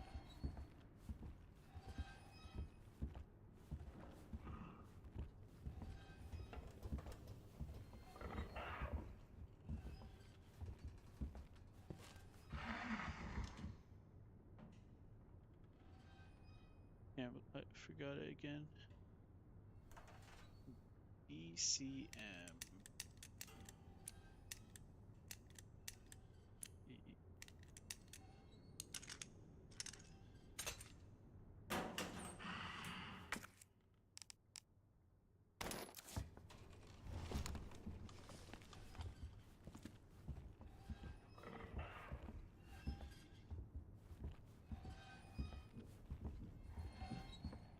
I hear big footsteps.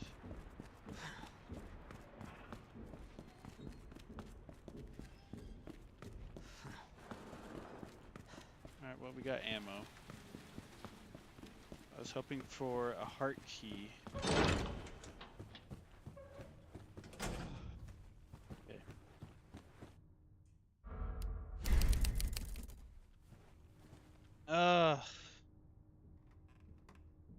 I keep pulling this up so you guys see it. I was hoping for a heart key.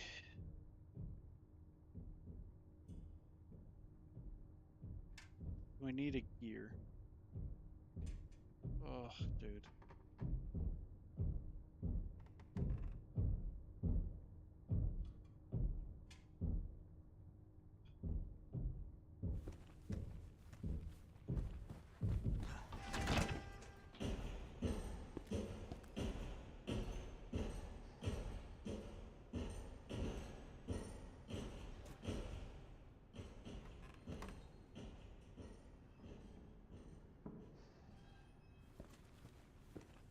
You keep it quiet up there? Go.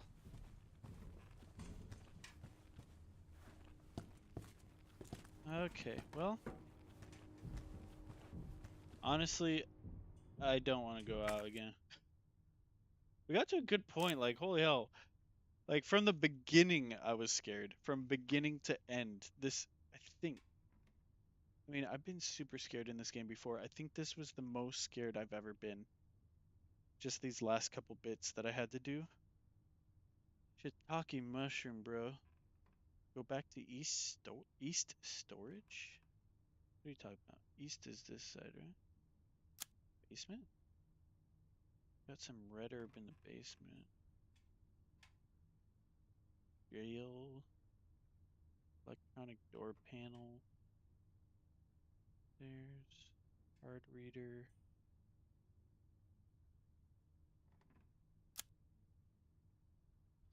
Sorry, I don't remember what the east storage was. Yeah, east is on this side.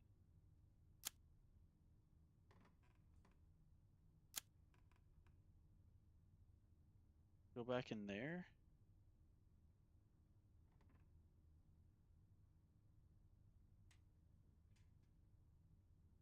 Such a hard escape. Like you have to jump down to the roof. There's no safe spot other than the boiler room. Maybe we could. Oh, wait. Wait, the roof?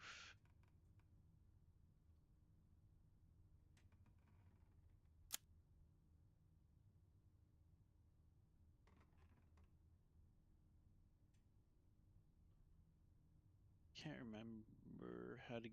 I remember the boiler room. I know where that is. The bake room. Oh, is that through the fire escape?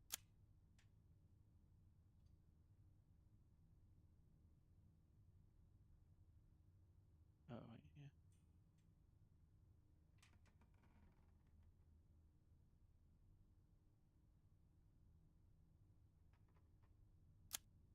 Yeah, I think I could do that today. Get up here, search some more. Can't go in there, but we can also get this blue herb from the balcony. Jump to the roof. And then go through the fire escape. And party in the break room.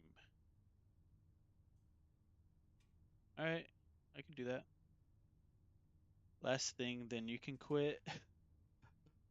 Alright, alright, alright. Yeah, I want to do it because, like, every time I restart, like, I mean, playing this once a week, or also I've had, obviously, like, a month of gaps. It's, like, hard to remember what, I was, like, focused on something.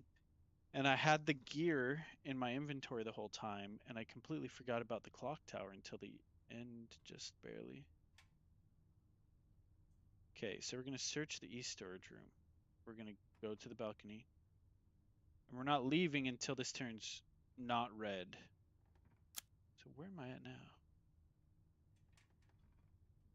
So what's the move? Second floor, ladder, third floor. Okay.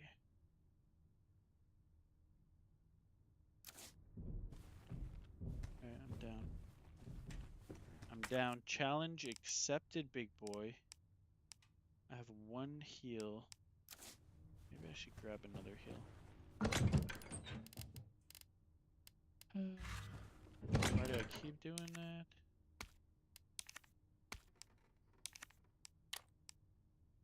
Blend of 2 green herbs will restore a medium amount of health.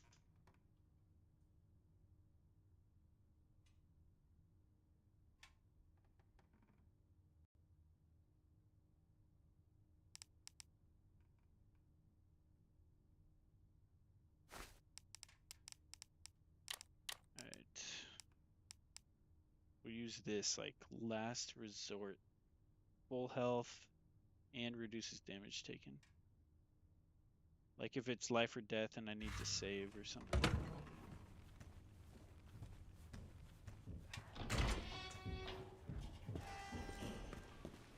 Welcome, Shit. foolish mortals. Oh, is he in here? Sounds closer than I thought he would be. Welcome, welcome. Thanks for the follow. Melodramatic low cup. Dramatic low cup. Dude, thanks so much for the follow. Welcome, foolish mortal.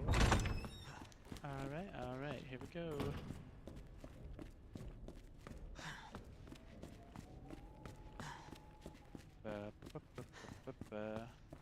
Should be on the wrong floor.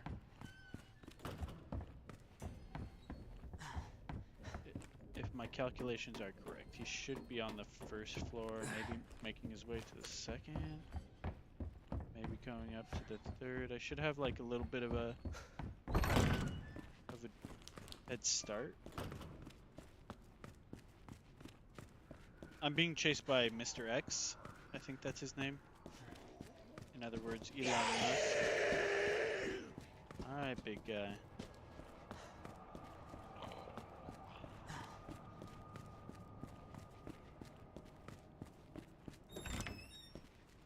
Okay. Need to search this shit.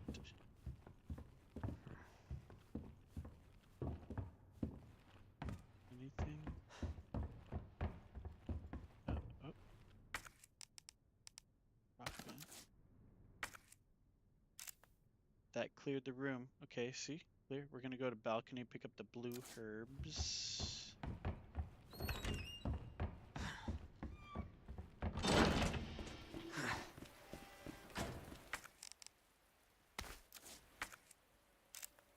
Okay, balcony's cleared. We're jumping down to the roof, and then what? Fire escape to the break room.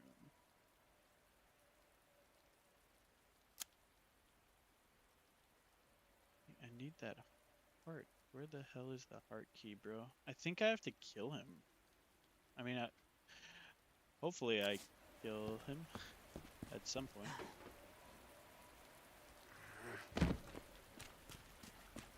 Alright. So far the plan is working. I'm gonna go fire escape.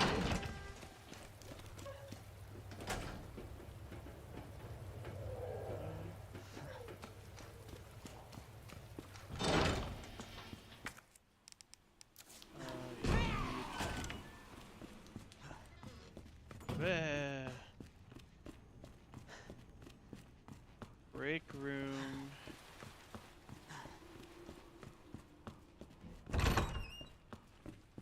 Look at that. Did it. Got a big. I'm in the break room, right? Yeah, I am. Okay. That would have been horrible. Like, yay, break room, and then it's like death.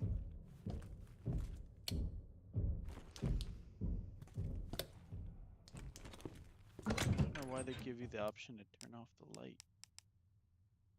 Okay, so we got shotgun shells. We got ooh, dude, 5.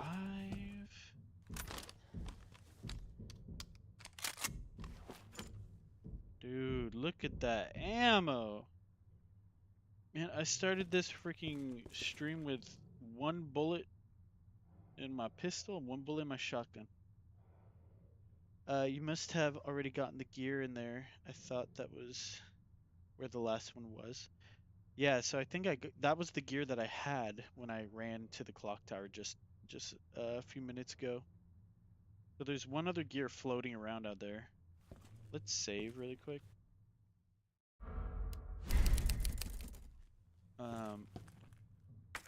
Let's check the map really quick.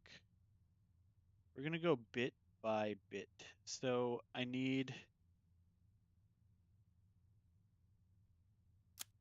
think it's 3 things. Or maybe 4. I need a card reader. at some point. I'm guessing that comes with this with the heart key. I need the heart key. I need the electronic door panel parts. I found one part, put it in, and it still didn't work. I needed to find another one. That door's locked. So we're at 3 things just looking here in the basement, right? Oh, other than the heart key. Wait. Okay. Then you got the first floor. Heart key door here doesn't really matter because you can get in. It's just a shortcut. Right here, interrogation room is untouched. There might be a gear in there. I need the heart key. That's on the first floor. Second floor, another room, heart key. No other way to get in. Might be a gear in there. And then we have another dial lock in the shower room. Might be a gear in there. So that's 4. I need another code. The gear, and then heart key. Yeah. There's like 3, 4, 5 things I need to find.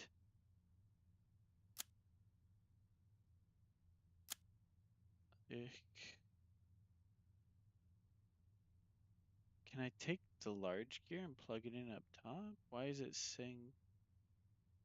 Because look, I took the smaller gear from here and I put it up here, right? But this gearbox just says gearbox. It doesn't say large gear.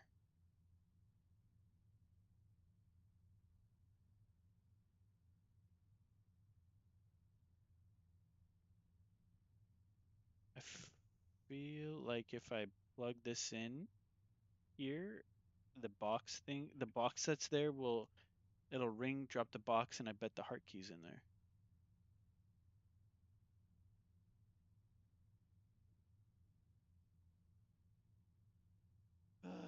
Go.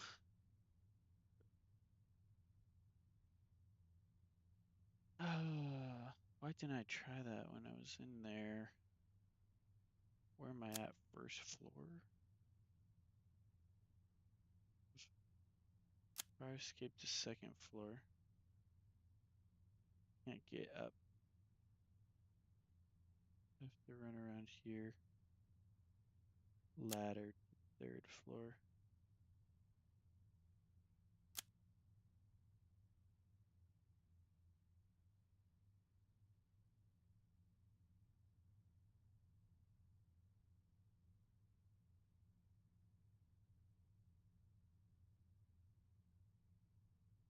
Straight through.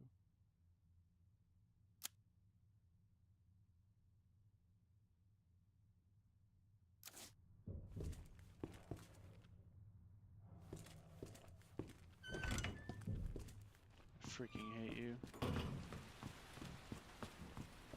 I just want this to be over.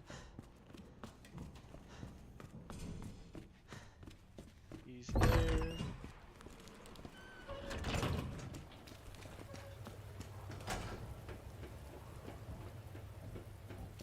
Is he up here? Can't tell, his stomps are so loud.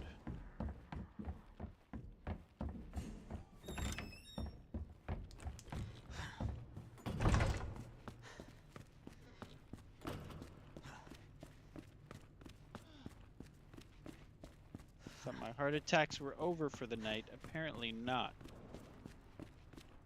Oh my lord. What am I doing? I'm going up clock tower. Trying the larger gear. I think the big guy can't go in there. He never showed up last time and I was in there for a while. Let's call him Big Z. Big X, sorry. Hey, what up, Big X? Let's take this. I can take it. The must be a reason I can take it.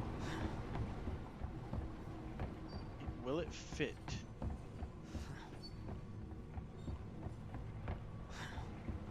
Will it fit? Please. Please, please, please.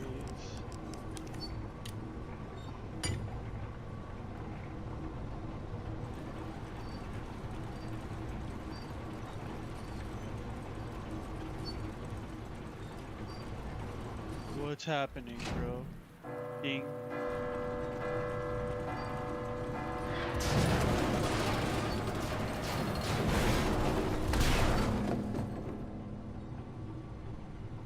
Is that an electric part? Hope I don't have to write a report on this.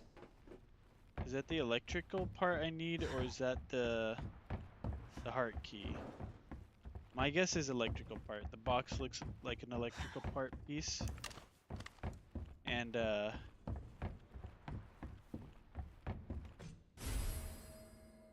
boxed electrical part. It also makes sense that I wouldn't get the key for everything around me. I'd have to go down to the basement and then come back. So probably gonna get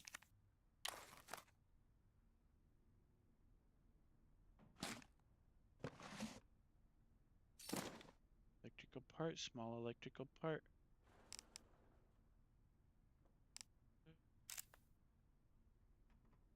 Damn. Mission complete, bro. Why does it still say gearbox up there, though? Doesn't say it down here. Can I get the gear? No. Okay. I'm trying to figure out what I need to do. Balcony, jump to the roof. Fire escape the first floor. Oh, wait. And then keep going down fire escape the morgue, right? Oh shit, I hate this area. Wait. It does go down. Oh, no, no, no, no. It goes down over here.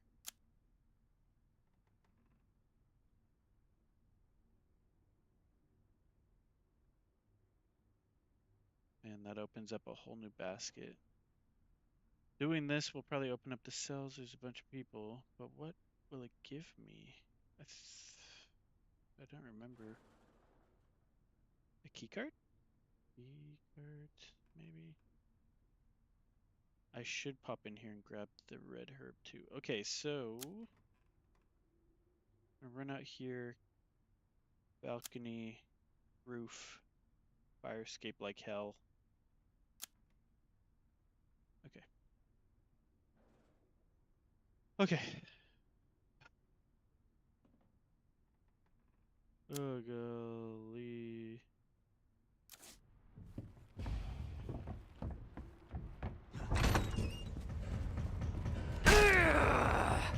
Ow.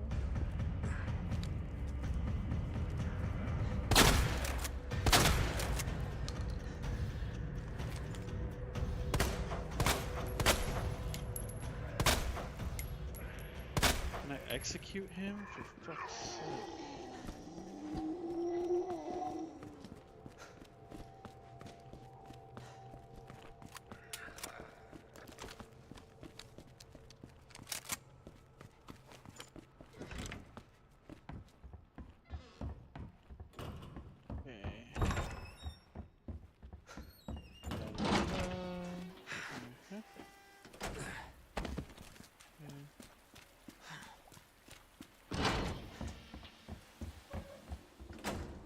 Fight your escape. 2 shotguns to the head, he didn't even go down.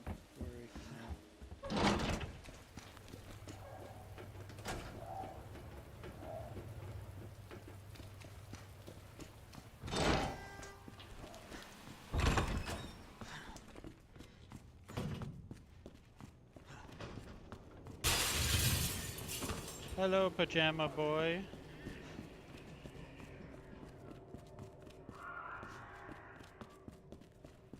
I'm gonna grab the red herb.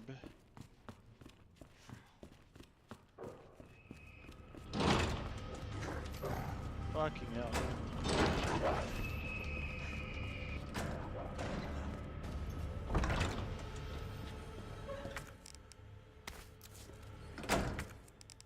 So now I can combine. I have some green herb in my box. I can combine the three, make another full health one. So we know we have dogs.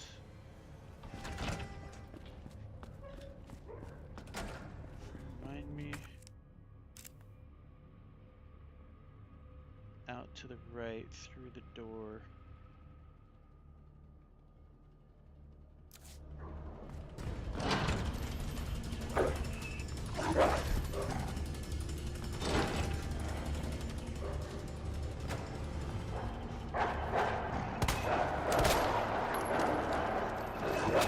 Oh, fuck.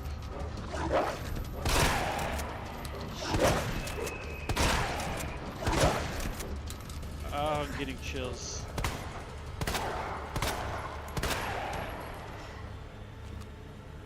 Fuck.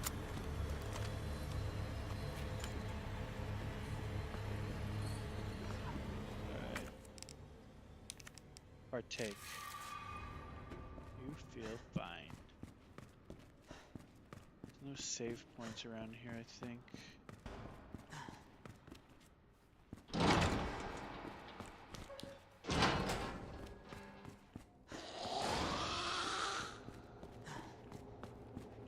Yeah, sure, Rocco.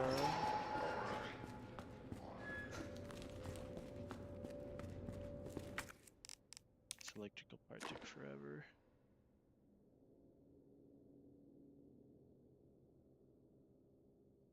I have to decide where it goes?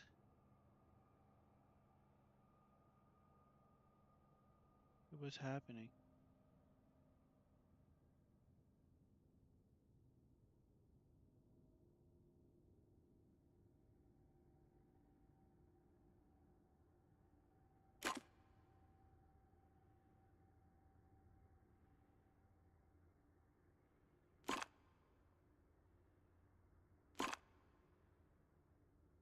Interesting.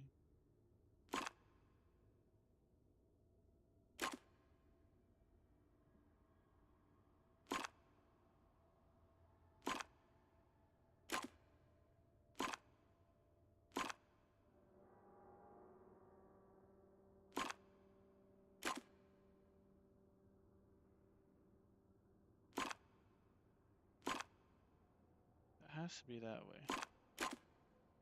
It has to be that way. This one's one or the other.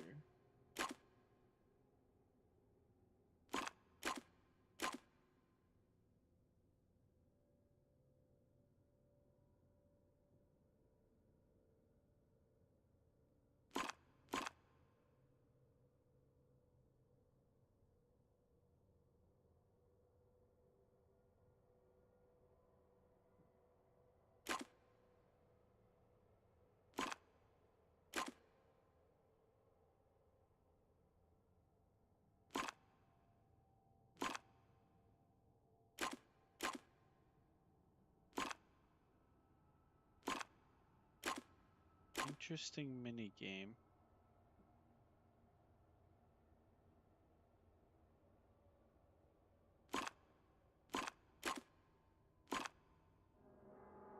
Okay. This one goes up.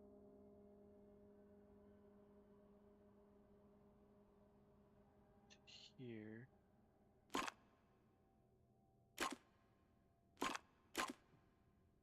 Okay, so that's technically connected to here.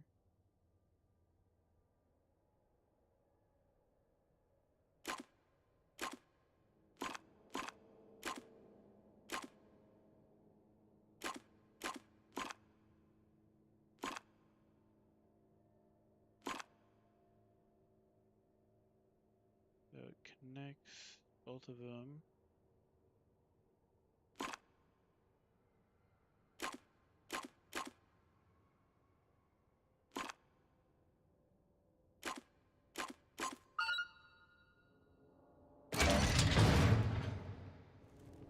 Oh gosh.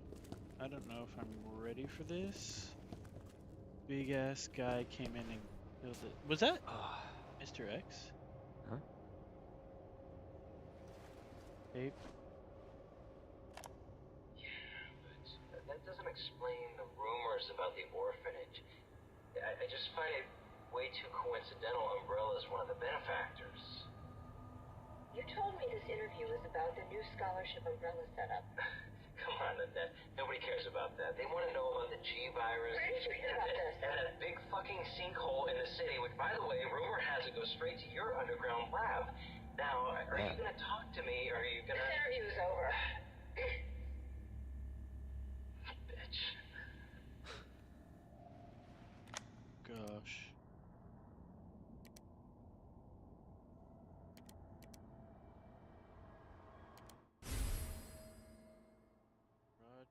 Parking garage key card. Holy shit.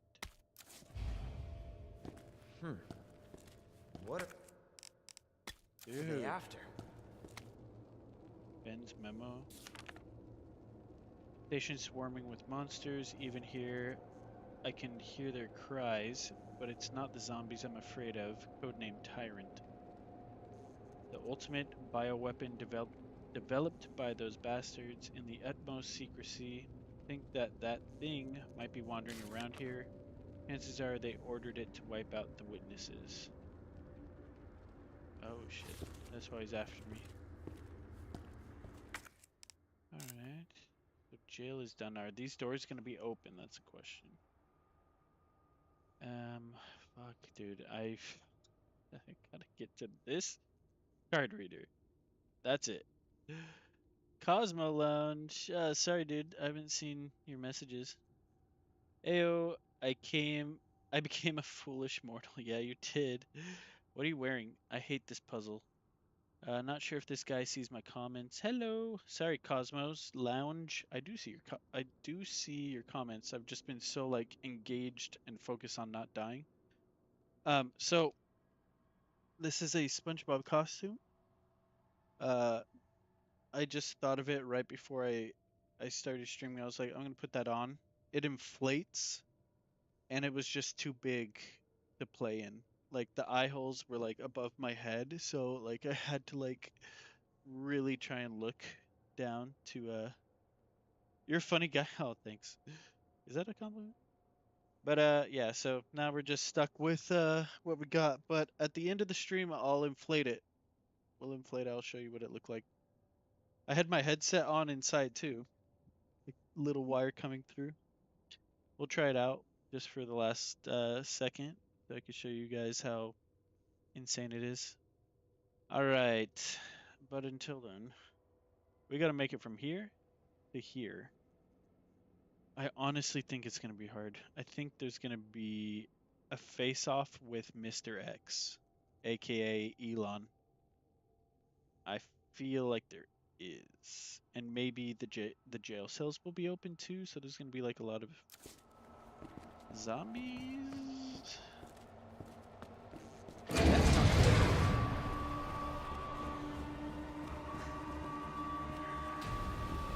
Okay.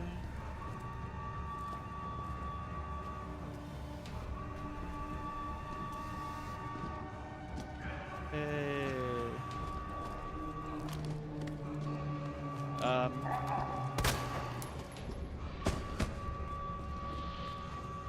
Ew.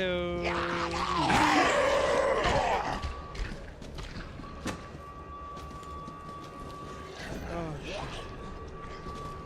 Uh-oh.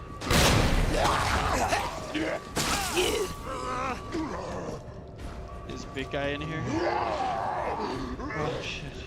Shit. How do I get out? Oh, I'm so turned around. Oh, this is... Oh, fuck. I ran the wrong way. Shit. Alright, I think we just gotta fight him. I got nothing. Okay. What the?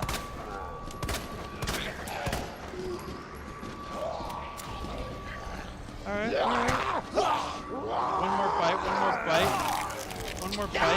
One more bite. We're good. Alright, I'm not turning around anymore. Something big's gonna be at the end of the hall, right? Something big. Oh, my best friend. Hey, buddy. Hey, can I heal for a sec? I think this is the moment we were waiting for this, but I'm just gonna heal slightly. We're feeling fine. Yeah. Sorry to call the meeting off short. Dude, am I running in circles? Shit. Shit.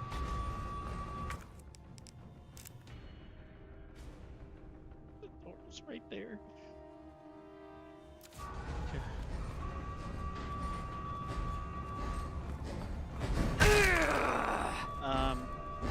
Ow. Fuck, ew.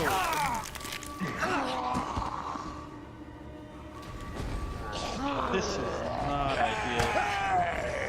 This is not ideal.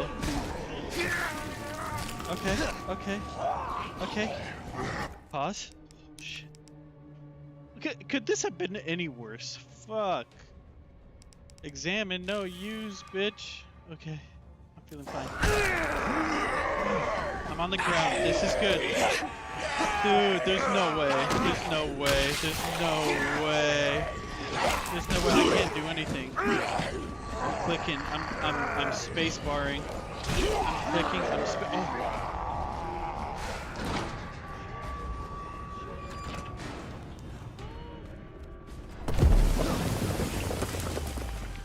What do you want?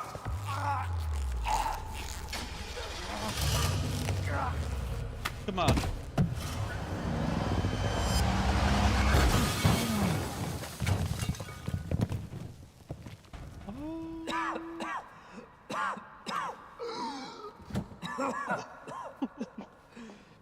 Could that have gone any worse? It's getting old.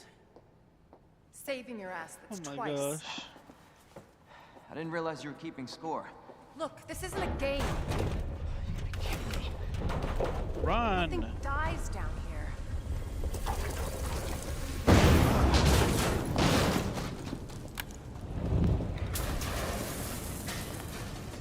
Okay. See, this is why I wanted to stay with you. Yeah, and this. I was hoping you could explain what's on it. Maybe. After I hear it. Let's get out of here. Yes, please. Like right now. I don't trust. Alright, let's do this. Dude, I'm finally getting out of here? This can't be real. The dream. I got knocked out by the freaking Mr. X guy. Staying right next to you.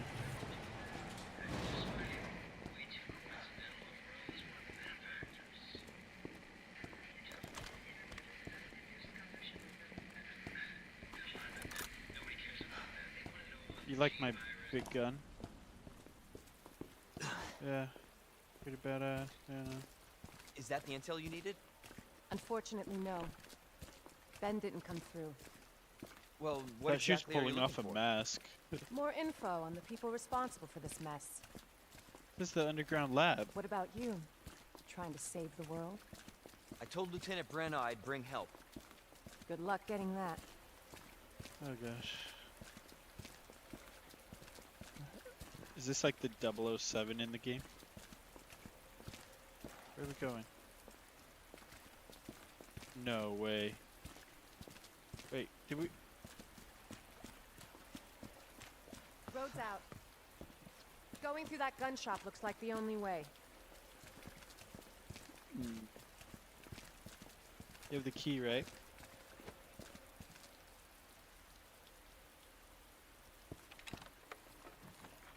Goodness, good with her hands. What a mess. Tell me there's loot in here. What are you doing? I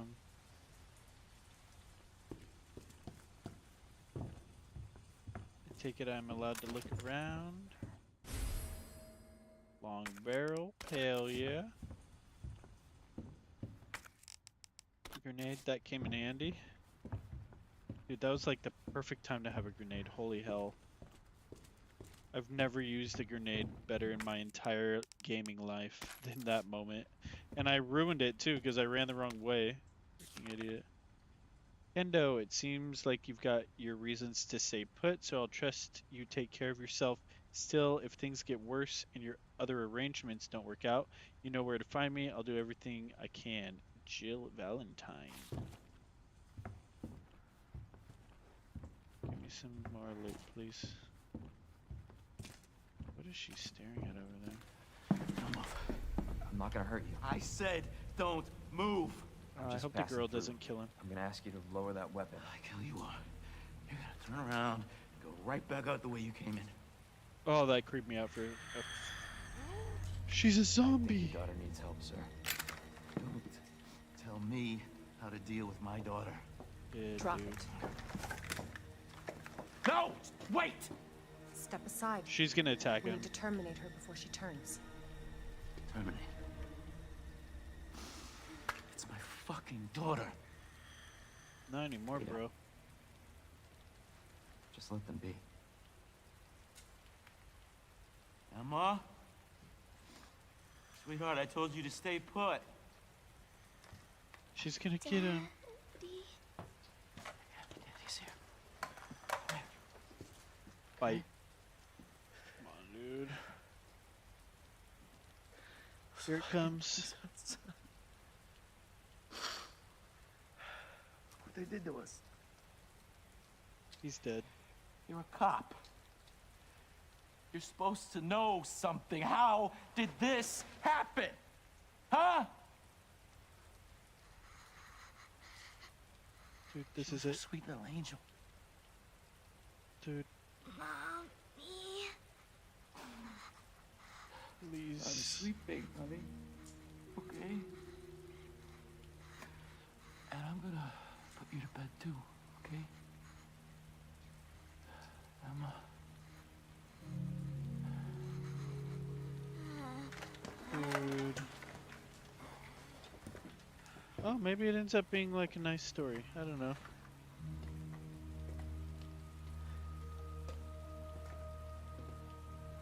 Just go. Just give us some privacy.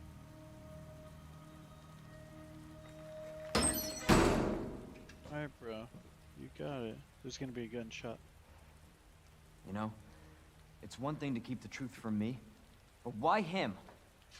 Fuck.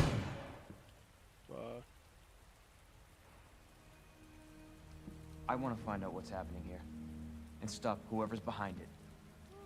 Helping people like them? That's why I joined the force.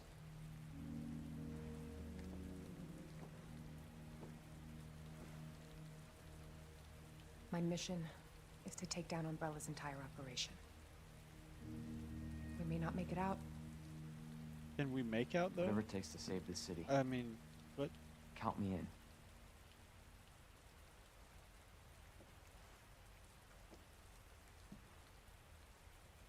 Dude. Now what? Oh, I thought it was gonna cut to like something else. We're just in the same store. Heard of the Umbrella Corporation? They're a pharmaceutical company secretly making bioweapons. They have a virus. It turns people into indestructible monsters. That explains the horrible things I've seen. Oh, I mean...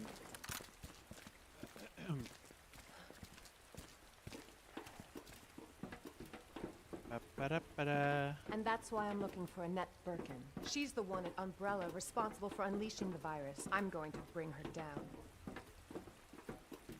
Okay. Can I help you? Like, can we stay together like the rest of the entire game?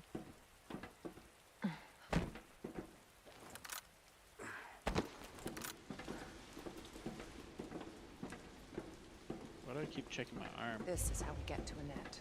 Based on what you've said, the sewer seems fitting. Well said. After you. Gee, thanks.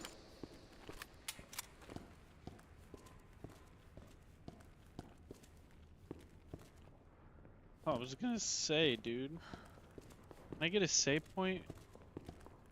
Next save point, I'm stopping, no matter what. I just Can't gotta imagine save. a real scientist and, being down here. According to HQ, this leads right into Umbrella's secret facility.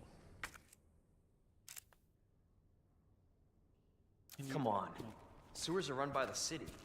How could they have a facility without the authorities knowing? Welcome to corporate America. Umbrellas controlled Raccoon City for years. Dude. You know how long it took me to get out of the police station? And now we're going into the belly of the beast? Oh my god. This game's like, I bet, not even halfway over. Talking mushrooms, bro.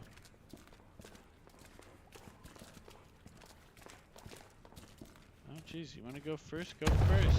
Jesus! That an earthquake? I sure as hell hope so. Did you hear that?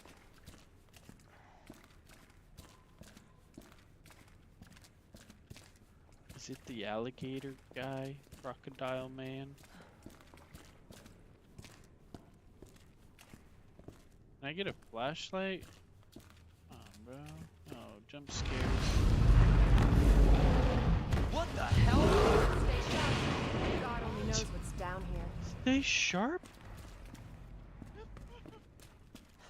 Did you see? I was joking. I didn't know it was an actual fucking alligator. Oh god damn. Stay sharp. Come on. There we go. Good. It was just in the other room. Oh, thank the Lord. Oh. Hey, mind if we bunk here for a little bit? Seems, you know, seems fitting. I used all the green. Whoopsies. Damn it. There's a blue herb that I had. Okay, custom part for this W87 that ups its max capacity to 8, greater muzzle velocity and less spread makes each shot extra powerful. Let's combine, baby. Looks freaking dope. Alright, let's do a save.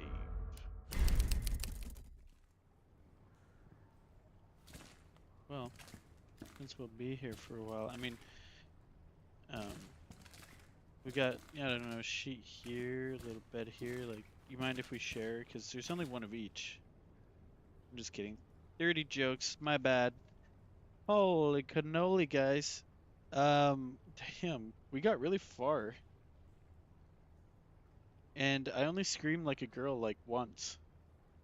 Like, for real. I don't know if you noticed, but let me check the chats for the why am I losing my voice? Hello, hello. Me. Let me check the chats that don't show up on my normal chat thing.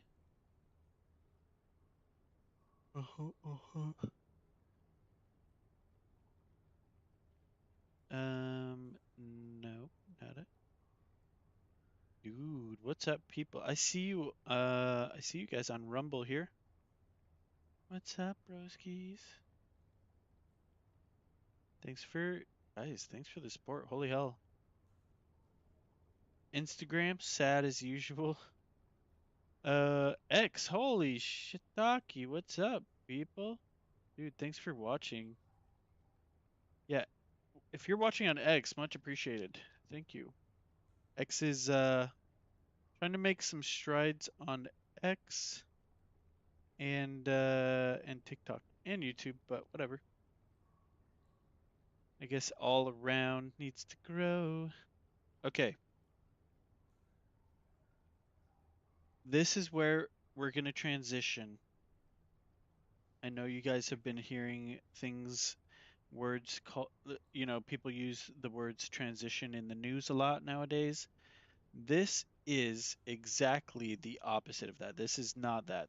We're not doing that kind of transition. We are doing the kind of transition where I'm going to change what we're watching. So I normally do Freaky Fridays. I missed Freaky Friday, so we're doing a Spooky Saturday. Okay. and it involves playing a scary game, as you just saw for the last 2.5 hours. Uh, but then after, this is just something I like to do. So if you have no interest, honestly, no worries. But after I play the spooky game, I love watching spooky videos on YouTube. My two favorite are Nuke's Top 5 and Mr. Ballin. Mr. Ballin. So we're gonna watch one Nuke's Top 5 episode, and we're going to see how we feel after that, and then we'll watch a Mr. Ballin episode. Um, let me make some adjustments here. And then afterwards, after we watch these, I'm gonna blow up the SpongeBob suit so you could see it fully inflated. Okay?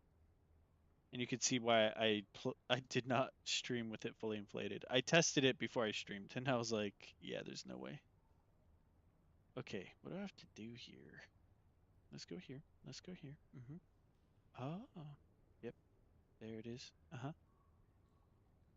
Oh,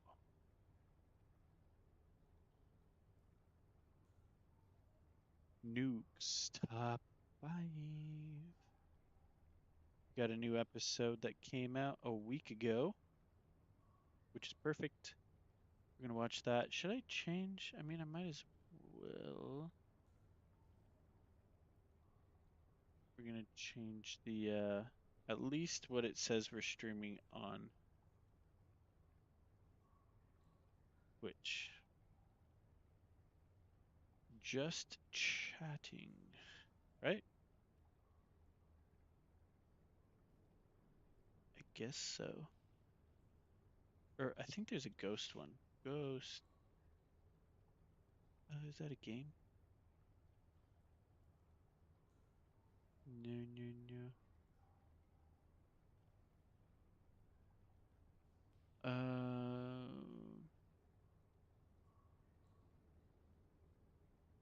What's it called when you? I've done. We did this on stream before. We went to the Queen Mary and we did a where you look for ghosts. What is that called? Why am I blanking so bad? Well, I guess it's 2, almost 3 in the morning. Um, pretty sure they have a category for that. Ghost hunting? Hunting? Hunting simulator. Alright, whatever. Just chatting. Oh, yeah.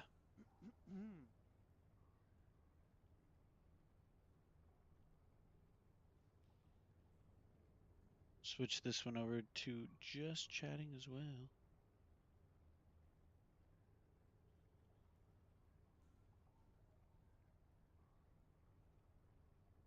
Okay, that's good enough. We're gonna watch some Nuke's Top 5. I'm so excited. Let me pull that up for you guys.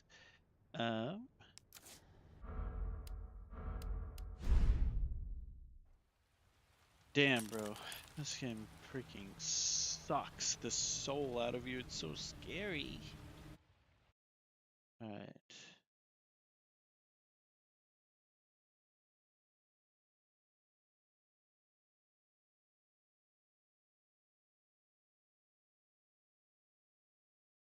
Okay. Alright, I'm gonna do an audio test. I'm gonna play it for a sec, do an audio test. Just because sometimes the audio doesn't work.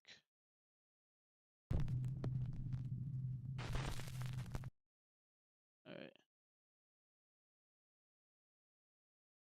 Hear that, guys? Let's see if it works.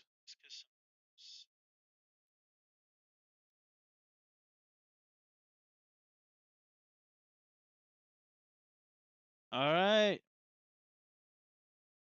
It worked. Yeah. I trust me, if you like scary stuff, I highly recommend you continue watching. This stuff, this will put hair on your chest, so to speak. This will make you sleep under your covers. And this title of this video, 10 scary videos that are nightmare fuel. All right, let's do this. This next Nuke's Top 5 exclusive video was sent in by viewer Michael Youngblood. Exclusive? The video was shot near Winchester, Virginia, a city that was the site of some of the bloodiest battles of the U.S. Civil War. Michael is filming his friend Jake when they capture something that they just did not expect. Let me get you from the front. Okay. All right, ready? Mm-hmm. Yeah. You recording? Yep. Oh my Oh, now my gosh! socks are like wet because of the ground. You. Look at that. Yeah. Yeah. Did you see that? That's Did you see insane. it? When looking I could back see at the his video, Michael and bayonet. Jake are shocked to see what looks like a mysterious figure dressed like a Civil War soldier and carrying a long, old-timey musket. The Musket creepy with a apparition silently bayonet. walks across the field right behind them. But Michael and Jake say that they didn't see anyone at the time. Holy. So could this be the spirit of a fallen Civil That's War gnarly. soldier? You can see Let me the know what you freaking think. gun reflecting. Shadows of Doubt. It's a normal Friday afternoon in Opelousas, Louisiana, and Dante Saunier stops at a service station to get some gas. Suddenly, he notices something very strange inside a parked and empty school bus across the street. This bus. You about to go walk up to this bus? Whoa. Look at that. Look at the children playing. Look at that. Dude. The hell? Imagine catching that. Like, it catches your eye and you're just like, it's the middle of the day. My empty bus.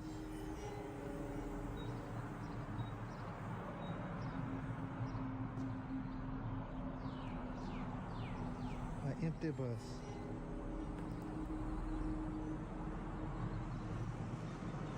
Strange, creepy shadows of children can be seen walking through the school bus, even though the vehicle is parked and completely empty. Oh, you Dante could even says that he see. walked over to the bus and even drove his truck around it. It's not just the shadows on the empty seats. You bus. could see actual things walking. Explain the bizarre. Walked over to the bus and even drove his truck.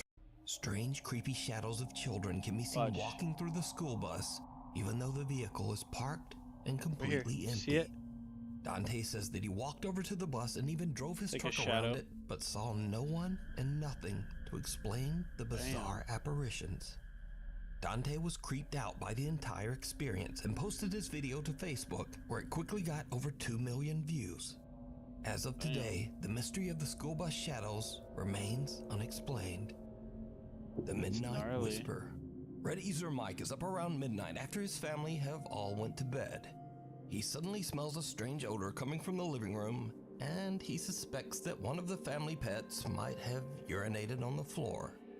But as Mike begins searching for the telltale puddle, something scares the absolute out of him. How do I smell pee?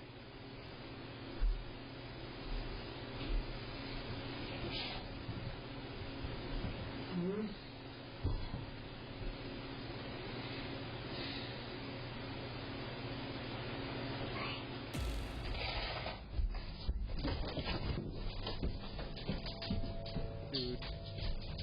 The dog.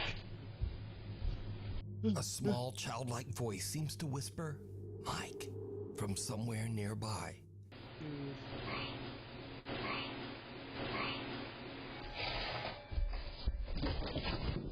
Such Mike a big just guy. books it up the stairs, leaving his dog and his concerned little kitten in the background to wonder what the hell just happened. Now, Mike says that he lives in an old 1850s house near the coast of Herring Cove, Canada. It has a slight bit of dark history, 1850s? but he says that he's never experienced anything remotely paranormal before this night. In fact, Mike has never even made a single post about anything supernatural until this strange incident that literally sent him running.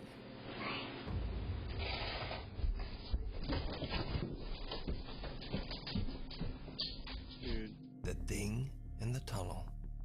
Nuke's Top 5 viewer Sophie reached out to us about a very creepy video that her friend Laura recorded in an abandoned railway tunnel in Hassel, Germany. The tunnel was built in 1890 and it was used extensively by German troops during World War II.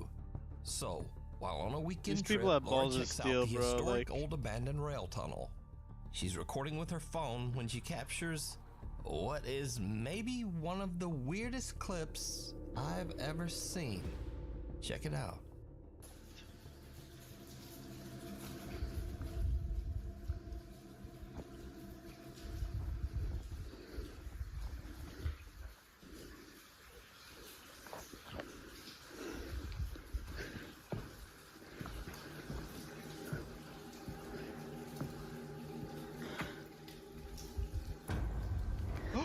What the fuck?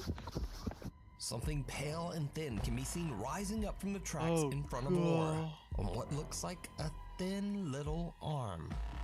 As for Laura, she gets one look at the disturbing thing and just turns and makes a run for it. Now, watching this clip over and over, I honestly have no idea what this is. It looks like maybe a hairless torso with two skinny arms, getting up in a very unnatural way. Maybe it's an animal, maybe it's a very weird looking person. I just don't know. So you tell me what you think this is down in the comments. We need scary videos. So if you've seen one or even filmed one yourself, contact me at nukestop5@gmail.com.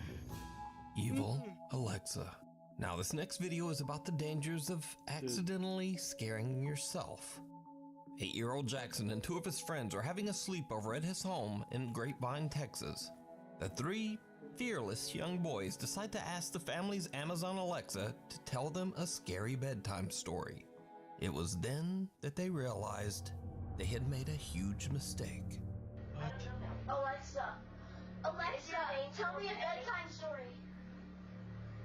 Sorry, I don't know that. Oh, Alexa, tell me a horror story. Did you hear that? Okay, turn it off. Alexa, stop. Alexa, turn off. Alexa, is that creepy? Yeah. Did you hear that? You start freaking out.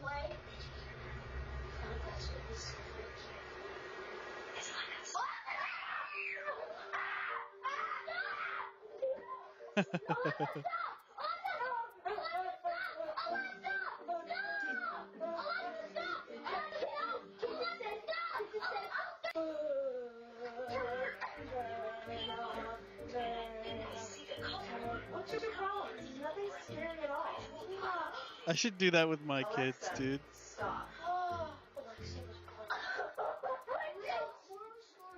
As requested, Alexa begins telling a scary story starting with, "Did you hear that?" The 8-year-old boys lose their damn minds and just begin to scream and yell for Alexa to stop.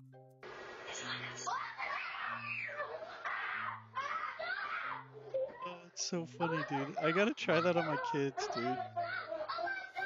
Oh, that's perfect. Thankfully, Jackson's mother comes to the rescue, but she seems pretty unimpressed by their reaction. What's your problem? Nothing scary at all. I think the lesson here is always be careful about letting your kids watch or listen to scary content. I mean, that's his videos. Enjoy the video is what I was gonna say there. Thank you. Dude, I love nukes. It's so funny. Unholy night. Mariana Ramos says that her father was attending Christmas Mass at his local church right there when he decided to send her a quick including video his, of the service. When Mariana watches the video, she sees something that gives her the chills. A pale person with no distinct features and deep hollow eyes can be seen amongst the celebrating churchgoers. Oh my god. Mariana asks her father about the mysterious figure, and he too is disturbed and confused because he says he didn't see this person when he recorded the video. He asks other church members, but no one recognizes the odd stranger in the footage. But here's where things get really weird, because Mariana claims that there was one person who did recognize this figure, the church's old priest. The priest said that the person in the video was an old woman who used to work closely with the church. A woman who had died many years earlier. So, is this the woman's ghost showing up to church for Christmas Mass? Or is it all just an elaborate hoax? You decide. Oh. Window to the other side. TikTok user Alyssa is outside with her 2 children one night when the family spots something strange in the second floor bedroom window. Alright, my daughter's room is up there, and we keep seeing some... Alright, put your flashlight up.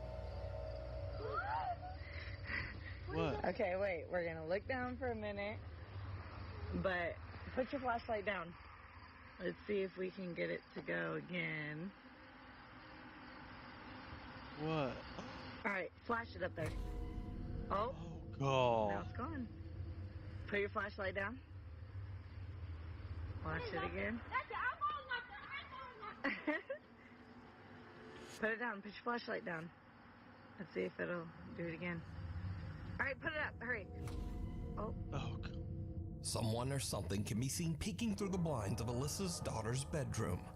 But when they shine their flashlight, the mom's like whatever it is laughing. simply disappears out of sight. Creepily enough, no one can be seen standing behind the blinds, and no hand can be seen moving them. Now, Alyssa believes that her house is haunted by a friendly ghost or poltergeist that means her family no harm. So instead of being alarmed, Alyssa and her children just rush right into the house and quickly head up to check out the window. Alright, let's see if it'll do it one more time, baby. Put your flashlight up.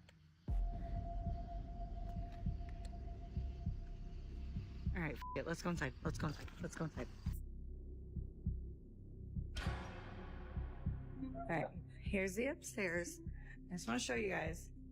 Damn, bro. No one behind the door.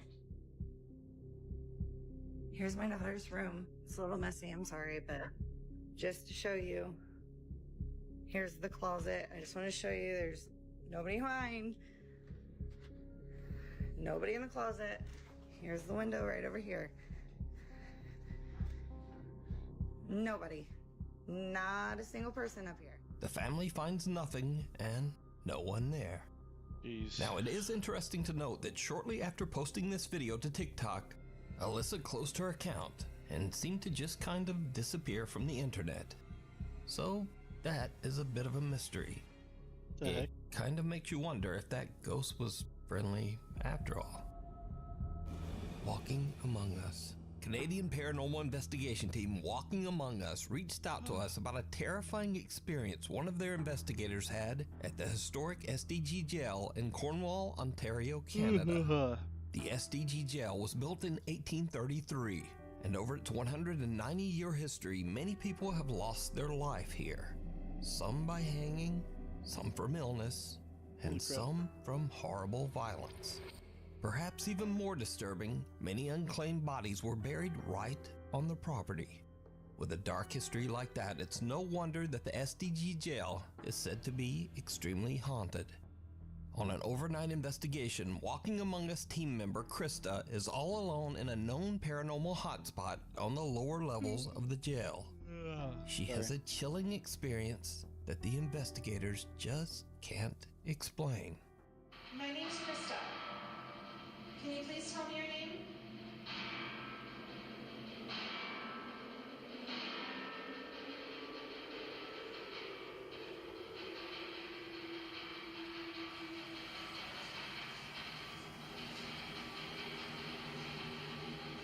Is anyone coming around the corner?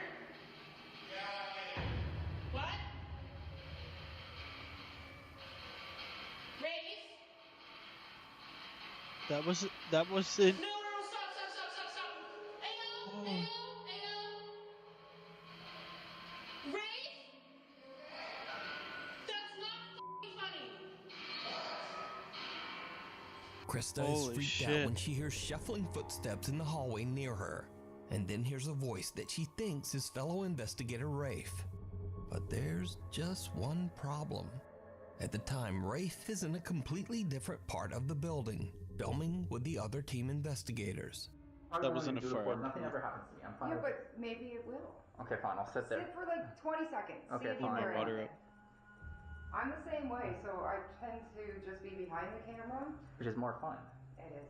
It is. Krista is all alone while team members Rafe, Kelly, and James are doing a separate investigation in another part of the jail. In fact, when Krista calls out, the other team member's camera captures them in real time running over to check on Krista. Is anyone coming around the corner? What? Rafe? No, stop. Ayo. We're coming. Rafe? Are you okay? That's not funny. What happened? No one's there. Dude, such a clear voice. Don't play with me right now. We just ran. No, we're not in the hallway. Yeah, so we were in the room doing the ball thing. He went upstairs. I'm here. He went up. I heard footsteps. No, there's not. And then I was like, hello, is that you? And it sounded like you going, get out of here. No, that was he was with us. Oh, I hope that's on there. Can we check the footage? Or? You swear to God. I swear to God. You know I would not crazy. Okay, well, hold on. It's all on video of us, how far it took us. After rewatching the footage, the investigators believe that a spirit might have mimicked Rafe's voice. You can watch this entire investigation at the SDG jail over on the YouTube channel, Walking I don't want to say it out Among Us. loud. I'm almost like freaked out, but Who like, man, waits in the woods? So this is fuck Noah. out of me. Dude, Noah's like, not a YouTuber. He's not a TikToker. In fact, he's not a quote influencer of any kind. Noah is just a guy who posted one single video to the internet about something that happened to him that scared the living shit out of him. You see, Noah was driving late one night in the deep isolated woods of Sun River, Oregon. He was getting a bit sleepy, so he decided to pull off onto a desolate country road in the woods to take a nap in the back of his truck. As you can probably guess, it did not go well. So I was originally not gonna make this video, but a few days ago I was camping in Sun River, and what I thought would be a good location to pull over to the side of the road in like this forest area and sleep, which I thought no one was really around. I'm currently sleeping in the back of my truck right now. I don't even know what time it is, and there's someone walking around my truck right now. If you can hear that, it's pretty loud. He's been walking around for like 20 minutes already. My in my cab though. I don't really know what to do. I'm a little freaked out right now, and it's like pitch black outside, probably like 2 in the morning, and he just keeps walking around. And no flashlight. He's like really close to my truck. I've never been this scared, and like this doesn't make any sense because I parked somewhere where you couldn't see. No one was on that road. He's literally knocking. Knocking on my truck. Dude, can you hop in the driver's seat? The door's locked. I've never been so scared before ever. I don't think he knows that there's anyone in here.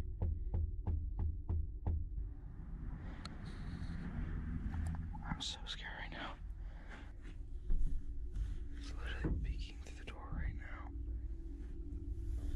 I've never been this scared ever. So the current time is 2:30 in the morning right now. He's still walking around my truck. I'm gonna try to see if I can flash my light to get him scared. So he runs away. There he is. Oh my god. Oh my god. Did they see him?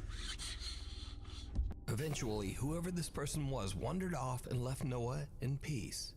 But the next morning, when Noah cautiously gets out of his truck, there's some creepy evidence left behind. So I'm back home. This is the day after.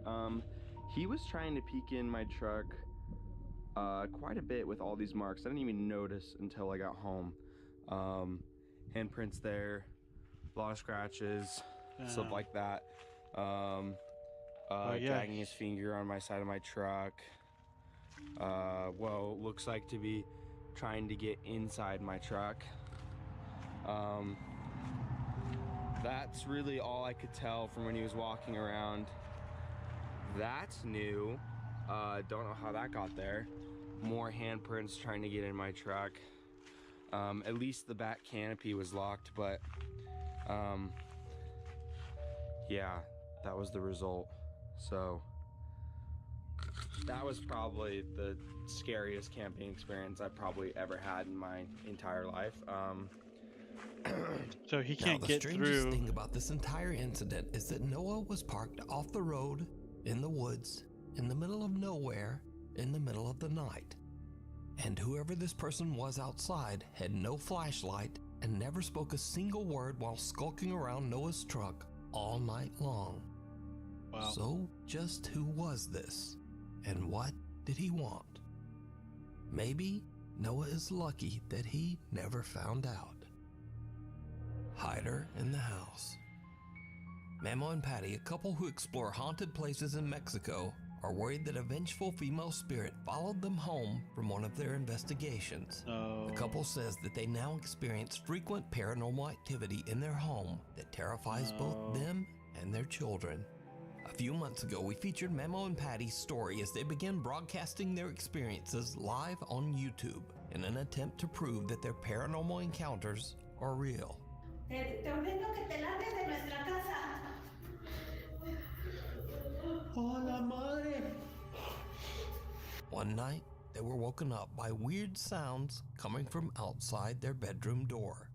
When this happened. Te despojo. Oh gosh. Lárgate. Oh yeah, and isn't there like? ¿En esa? Sí, no puede, es imposible que There's haya nothing alguien there. parado. Like Y les no voy one a can demostrar stand por there. qué. No, miren, ahí está la ventana, ¿sale? Jálale aquí, gato. Ay. Chéquense. ¿A dónde está la ventana? Since that night, the I remember terrifying this. activity inside Memo and Patty's home has only intensified, and the couple continues to live stream their experiences right on YouTube. Another night, and the family is already live streaming as they arrive home. They are answering some questions from their curious live viewers when something happens that is truly bizarre. Por ahí las llaves se quedaron pegadas. Por ahí se quedaron pegadas. Saludos, TikToks. Vamos a darle con Tokio. Vamos a darle muy bien esta noche a la platicada. Did you see it? As the family is getting out of the car, Memo randomly pans his phone's camera past the house's window for just a second. But in that brief moment, a bizarre dark silhouette can be seen standing in their living room, even though the house should be completely empty. Memo and his family have no idea what they just caught on camera until viewers watching their live stream start to alert them. Now, Memo tries to debunk the strange apparition, hoping that it was nothing more than a reflection, but he can find no explanation for who or what this could be. And things only get worse from here. There's more? Another night, and Memo starts to broadcast a live stream to YouTube to show the weird prints that he found on his car that was parked in their garage all day. Suddenly, he hears loud banging coming from a storage room inside the house. He hurries inside, and what happens next is truly disturbing. ¿Quién está ahí? Oh gosh, oh gosh, oh gosh, oh gosh. I can't even look. Hola. Go in, don't go half ¿Quién in. está ahí? Hola. Is it the black thing in the curtain? Uy, creo que se metió. ¡Ey, ey, ey, ey! Creo que se metió un animal.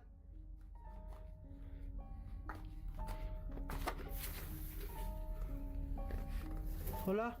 Nada.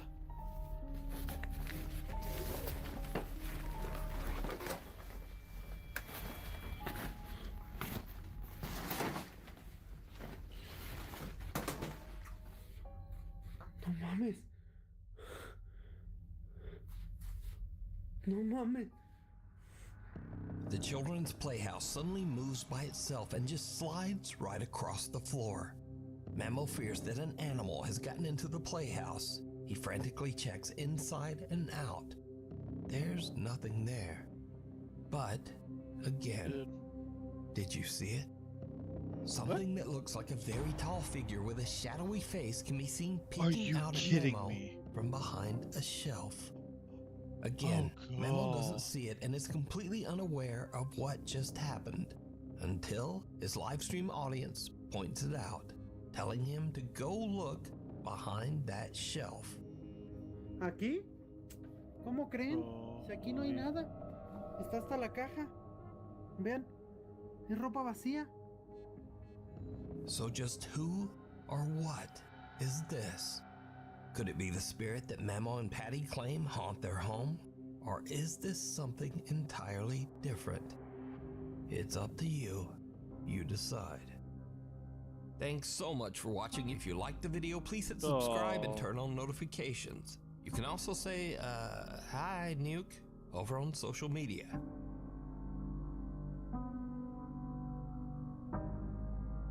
Alright, that was rough. Dude, this freaked me out. Alright, so we're caught up on nukes. Let's check Mr. Ball and see if there's... I'm getting kind of sleepy, but I mean... Let's see if we could get something. The most gut-wrenching hiking story I have ever told.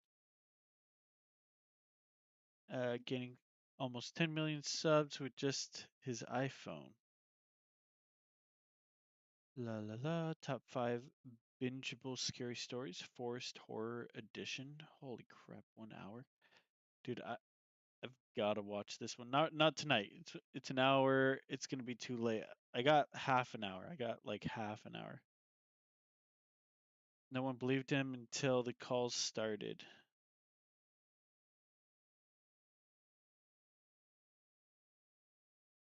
What? No one believed until the calls started. Mature audiences only, but he filmed in his secret room, destroyed the entire city. Destroyed an entire city?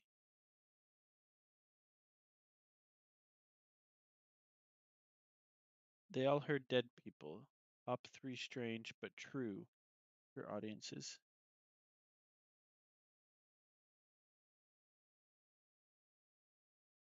Alright, what will it be? Any preferences on the last video? Totally fine if not.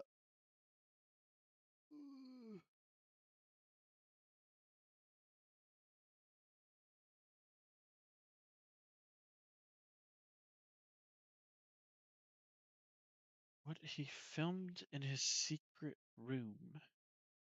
Destroyed an entire city. They all heard dead people. Top 3 strange but true. Let's do this one. Sometimes the truth is stranger than fiction. And today I'm going to share 3 stories that demonstrate that, and I'm going to tell them in reverse order. So it'll go 3, 2, 1, getting weirder and more bizarre as we go along.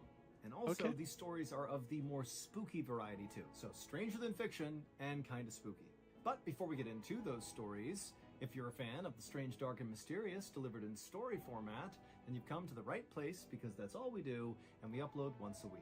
So if that's of interest to you, the next time the like button is counting something really important, and they're taking their time counting through it, wait till they get close to the end, and then begin wildly shouting out random numbers just to screw them up. Also, please subscribe to our channel and turn on all notifications so you don't miss any of our weekly uploads. Best part right here. Okay, let's get into today's stories.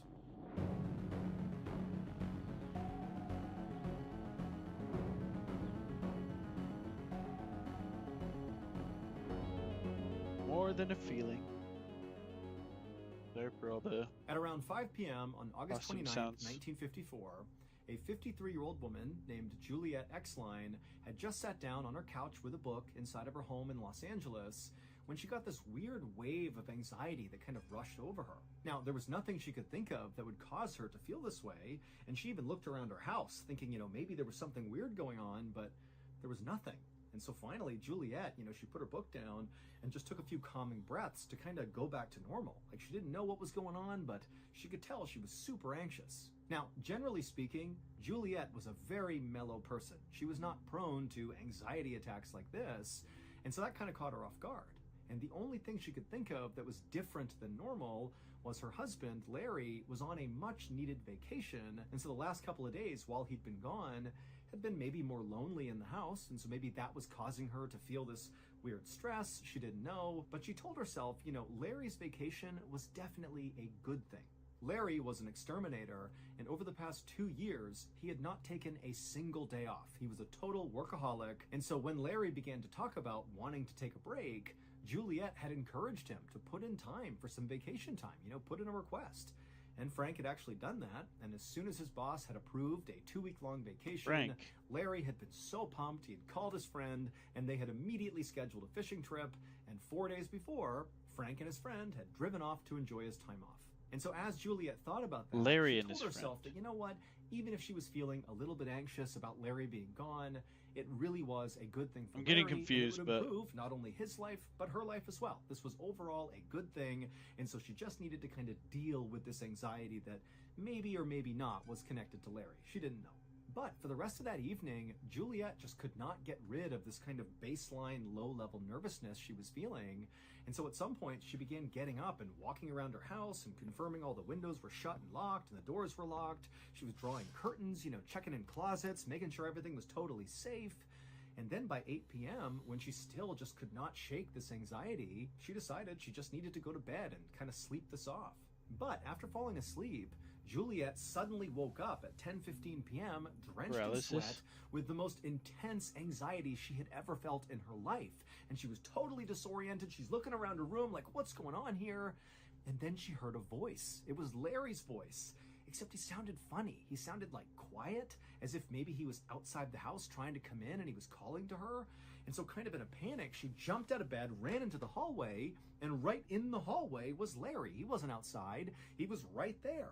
Except something was wrong with Larry. He was kind of hunched over and grabbing his stomach, and he had his hand on the wall, and he also appeared to be soaking wet. And so Juliet had no idea what was going on, but between all that anxiety and now seeing Larry here in this weird state, she couldn't help herself. She just ran towards him to just make sure he was okay. But as soon as she got about a foot away from him, he held out his hand and said, "No, don't touch me. I have to go back."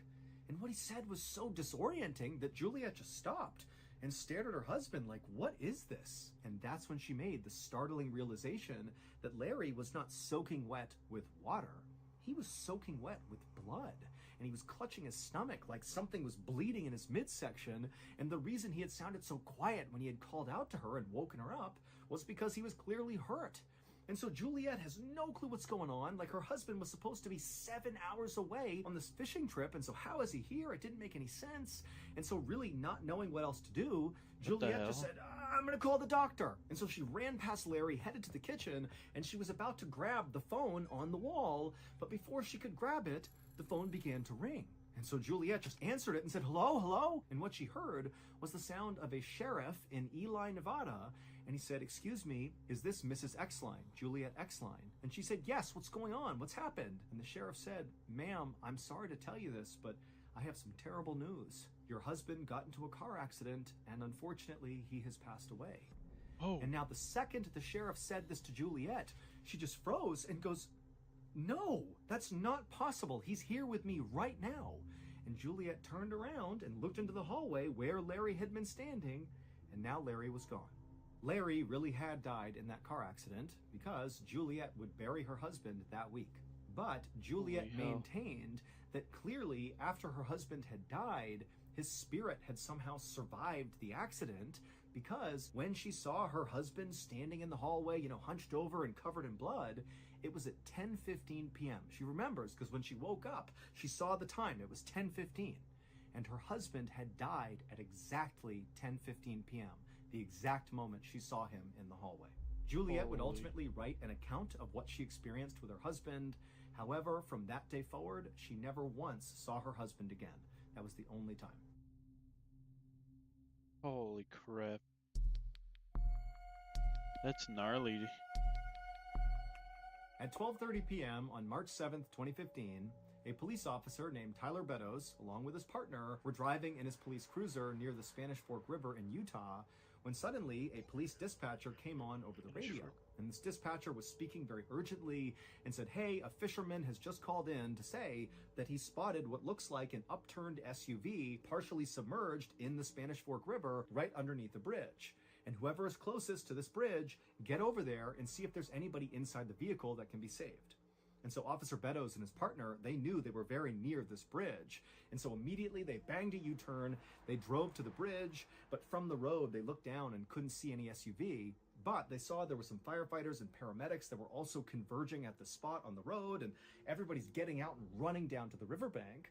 And so Beddoes and his partner did the same thing. They got out and they ran down, and then finally when they got to the riverbank and they saw underneath this bridge, sure enough, there was this red SUV upturned, partially submerged, and he noticed right away that none of the doors had been opened in this SUV, and so it meant whoever was driving this vehicle when it flipped over very likely was still inside. And so Officer Beddoes and his partner and the other first responders just jumped into this icy cold river and began making their way closer and closer to this upturned SUV, which again, it's not fully submerged. It's like a third of the way underwater. So if you were sitting in the seat inside of this vehicle and you were an adult, your head would basically be in the water if you were still strapped into the seat. And as they're making their way towards this SUV, when they got close enough, they began hearing a woman inside of the vehicle screaming, hey, we're in here, come over here, help! But when Officer Beddoes and the rest of the first responders actually reached the SUV, the water was so murky and it basically completely covered up the windows that they weren't really able to look into the vehicle. They could just hear this woman yelling, but that was it. And then when they tried to open up the doors, they couldn't do it because the roof had begun to cave in, and so the actual framing of the door wouldn't open. And so all these first responders, it's like their adrenaline's pumping and they're like, come on, we gotta push this thing up onto its side so we can get in. And so all these first responders are pushing and pushing, and slowly but surely they began to raise the side of this vehicle up until the windows suddenly were clear, and Officer Beddoes and the others were able to look into the car, and they saw there was a woman in the driver's seat and there was a baby in a car seat dangling upside down in the back seat, still strapped in. And so Beddoes began screaming, there's a baby in here, there's a baby in here. And suddenly it was like everybody got extra strength and they pushed this vehicle all the way up onto its side. And then one of the firefighters climbed up onto the side of the car, which now was the highest point of the car. And he reached in and he clipped these straps holding the baby who had been upside down, dangling there, cut the straps and pulled the baby out and handed the baby over to Officer Beddoes. And then the firefighter began doing the same thing to get the woman out. But Officer Beddoes, at this point, he just took this baby, he turned away, he figured the first responders will handle this woman, and he's gonna take this baby to safety, because he couldn't even tell if the baby was alive or not. And so he's cradling this baby, he's rushing back through the water, back to the riverbank, and then he hands the baby over to the paramedics, and right as he does, he sees this little baby begins to move its arms and flicker its eyes, and he wanted to weep out of relief that this child was okay. They put the baby onto a stretcher, they put the baby in the ambulance, and they whisked the baby away to the hospital, where this baby would survive. But after the baby had been taken away, Officer Beddoes turned his attention back to the SUV and back to the woman to see how she was doing, but he could tell right away from the way people were acting, all the other first responders that were still dealing with the crisis in the water, the way they were acting indicated that something is off here. Well, it would turn out 14 hours earlier, so at around 10 p.m. the previous night, a 25-year-old woman named Jennifer Grossbeck had just left her father's house in Salem, Utah, and in her car was her little 18-month-old baby, Lily, who was in the back seat. And after Jennifer pulled away from her father's house and her father's on the porch waving to her, she began driving towards her home. But something happened around 10:30 p.m. that night. We don't know what, but something caused Jennifer to careen off the road on that bridge and flip over and land in the water. Maybe she fell asleep at the wheel or an animal jumped out, we don't know, but we know at 10:30 she careens off the bridge and she lands in that river. And then for 14 hours, she and her baby remained upside down in that river. Until finally, Officer Beddoes and the other first responders came rushing over to open it up and get them out of there. And if you recall, all the first responders, Officer Beddoes included, heard Jennifer screaming that they were in the car, come save us, please. But what they would find out is that could not have been Jennifer, because Jennifer was killed on impact when the car fell into the water. Only Lily survived the crash, and then Holy Lily, crap. who's nearly hypothermic and she's upside down with water like 2 inches away from her head, for 14 hours she dangled there, and when she was pulled out, according to doctors, was like a couple of minutes before she would have died from hypothermia. And so without that voice, Lily almost certainly would have died, because it was the sound of that voice that really encouraged all these first responders to find the strength and get that car up on its side and then get the baby out of it. We don't know whose voice that belonged to, but for sure, it saved Lily's life. And again, baby Lily would make a full recovery, and to this day, Officer Beddoes and the other first responders, they know what they heard and they do not have an explanation for it. Do you like scary stories about cryptids, the paranormal, the supernatural, bizarre true crime? Of course you do.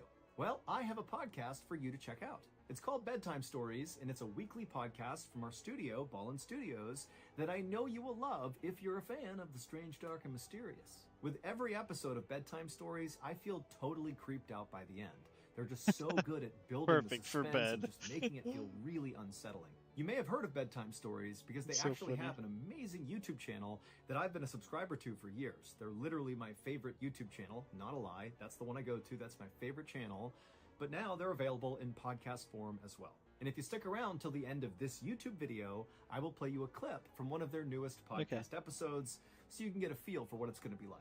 And when We'll you're done listen to the listening to clip. that clip, if you liked it, please go and follow and binge Bedtime Stories on whichever podcast platform you listen on. Okay, back to the stories. Holy crap, that last one was pretty creepy.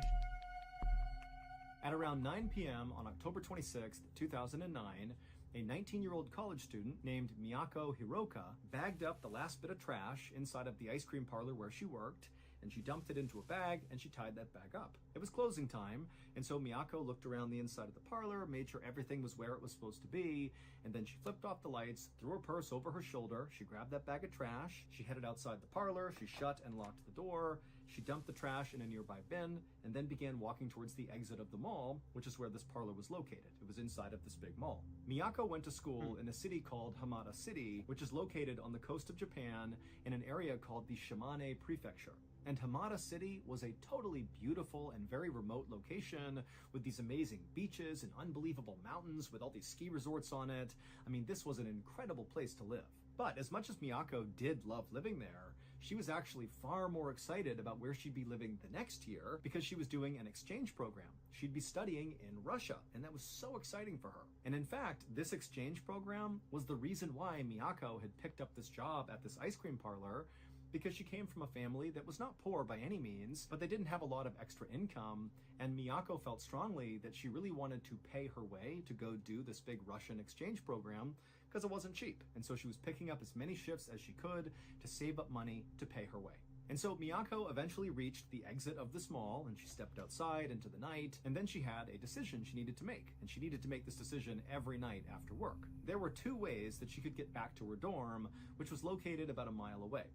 The quick way would be to just hop on a bus and have the bus take her to her dorm, but that cost money, and remember, Miyako is trying to save up as much money as she can to pay for Russia next year, and so taking the bus just felt like, not really worth it. And the other option, which was free, was much longer and frankly just plain spooky, and Miyako hated it. What it entailed was basically just walking to her dorm, but it would mean walking for about a third of a mile through this really spooky forest that looked like it was straight out of a horror movie. Now, up until recently, Miyako's coworker had always left with her at the same time, and they lived roughly in the same area, and so they would walk together through that forest, saving money, and also, providing each other security as they went through the spooky area. But recently, the coworker had quit, and so now Miyako was all alone. And so as Miyako stood there wondering what she should do, take the bus route or take the forest route, she just thought about, next year, it's all going to be worth it. I'm going to go to Russia. I'm going to pay my way. It's going to be awesome. And after all, what's the worst she that can happen? died. It's just a few minutes walking through a forest. I've done dozens of times. Before long, I'll be in my brightly lit, safe dorm room, studying away, and everything will be fine. And so Miyako turned and began walking towards the forest. The following day, a little past 4 p.m., the owner of the ice cream shop where Miyako worked was standing inside the parlor feeling really annoyed, because Miyako had not shown up for her shift, And now the owner, who normally did a lot of administrative and managerial things, was stuck at the counter serving all the customers, basically doing Miyako's job. But when 5 p.m. came and still Miyako had not shown up, and the owner had tried calling her and she didn't pick up, and there was just no sign of her, the owner went from being annoyed to being somewhat worried. And so after again not being able to call Miyako to figure out what was going on, he wound up going through her file and finding her mother's phone number, and he called her. And when he spoke to Miyako's mother, he knew right away there was something wrong. Because Miyako's mother actually was pretty panicked, and she said, you know what? Last night when Miyako was coming home from work, she told me she would call me when she got to her dorm, but I never heard from her, and I haven't been able to get in touch with her since. And so after this conversation ended, Miyako's mother would call the police and report her daughter missing. And pretty much instantly, the police in Hamada City responded in force. I mean, they launched a huge investigation to go figure out what happened to Miyako. And really the reason behind that is because Hamada City is this unbelievable place, this secluded, safe place where things like this did not happen. And frankly, it scared everybody, and they wanted to deal with it as quickly as possible. And so what police did at first is they went and looked at security footage from the ice cream parlor where they knew she had been working on the night she went missing. And sure enough, at about 9:16 p.m., there's footage of her walking out of the ice cream parlor in the mall. She's got a purse over her shoulder, and she shuts and locks the door, she throws the trash away, and then she heads towards the exit. But after that, nobody saw her. There was no more footage, there was no more tips or anything. She just vanished once she left the mall. And so very quickly, this story gained lots of attention because again, Hamada City is like this quintessential vacation spot. It's so perfect, it's so safe. And to have this girl just go missing, it was scandalous. And so it made the news all over Hamada City, and also people who lived in Hamada City were suddenly on edge at night. What's out there snatching people up? In fact, Miyako's college, during the few days following her disappearance, they set a curfew for all their students. Like, all their students had to be back in their dorms at a certain time to keep them safe. But again, despite the police really leaning into this case from the jump and putting all their manpower and all their resources into this, they really had no idea what happened to Miyako. Then, on November 6th, 2009, so 11 days after Miyako went missing, a man who was hunting for mushrooms up on this mountainside about 15 miles away from the ice cream parlor believed he spotted this beautiful mushroom sitting underneath a few fallen leaves. And so excited, the guy runs over and he begins moving away the leaves to grab this big meaty mushroom. But as soon as he grabbed the skin of this mushroom and began to pull, he stopped. And then he quickly turned and began sprinting back down the path that had brought him up here. And as he was running, he pulled his phone out and he saw he had no service, and he just kept on running and holding the phone up looking for service. And then finally, when he was about halfway down the mountain, he saw he had service in his phone and he called the police. And the second the dispatcher answered, this man began screaming, "I found a human head!" When police arrived on that mountainside where this man claimed to have found a human head, well, they confirmed he was right. They found Miyako's severed head right underneath those leaves. And the reason this guy thought her head was a mushroom, a dark-colored mushroom, because it was obvious that Miyako's face had been so badly beaten, and it was all black and blue before she lost her head. And so this mushroom hunter had literally thought that was a big, big mushroom. And so at this point, the Hamada City police shifted their area of search from around the mall and the ice cream parlor where they thought they would find Miyako to this forested mountain area where her head was found. And now, of course, it was no longer a search and rescue, it was a recovery mission. They're just looking for the rest of Miyako's body. And over the next couple of days, as police searched this forested mountainside, they would find different parts of Miyako all over the place. And then after they had found, all the pieces to Miyako, the running theory, based on what they were seeing, is that very likely she had been strangled to death, and then her body was burned, and then she was dismembered and scattered throughout this forested mountain area. But there was very little evidence about who had actually done this to Miyako. Miyako had no enemies to speak of. Everybody who spoke about Miyako said she was incredibly lovely and that's kind. gnarly. And really, there wasn't anybody in her life that would want to do her harm.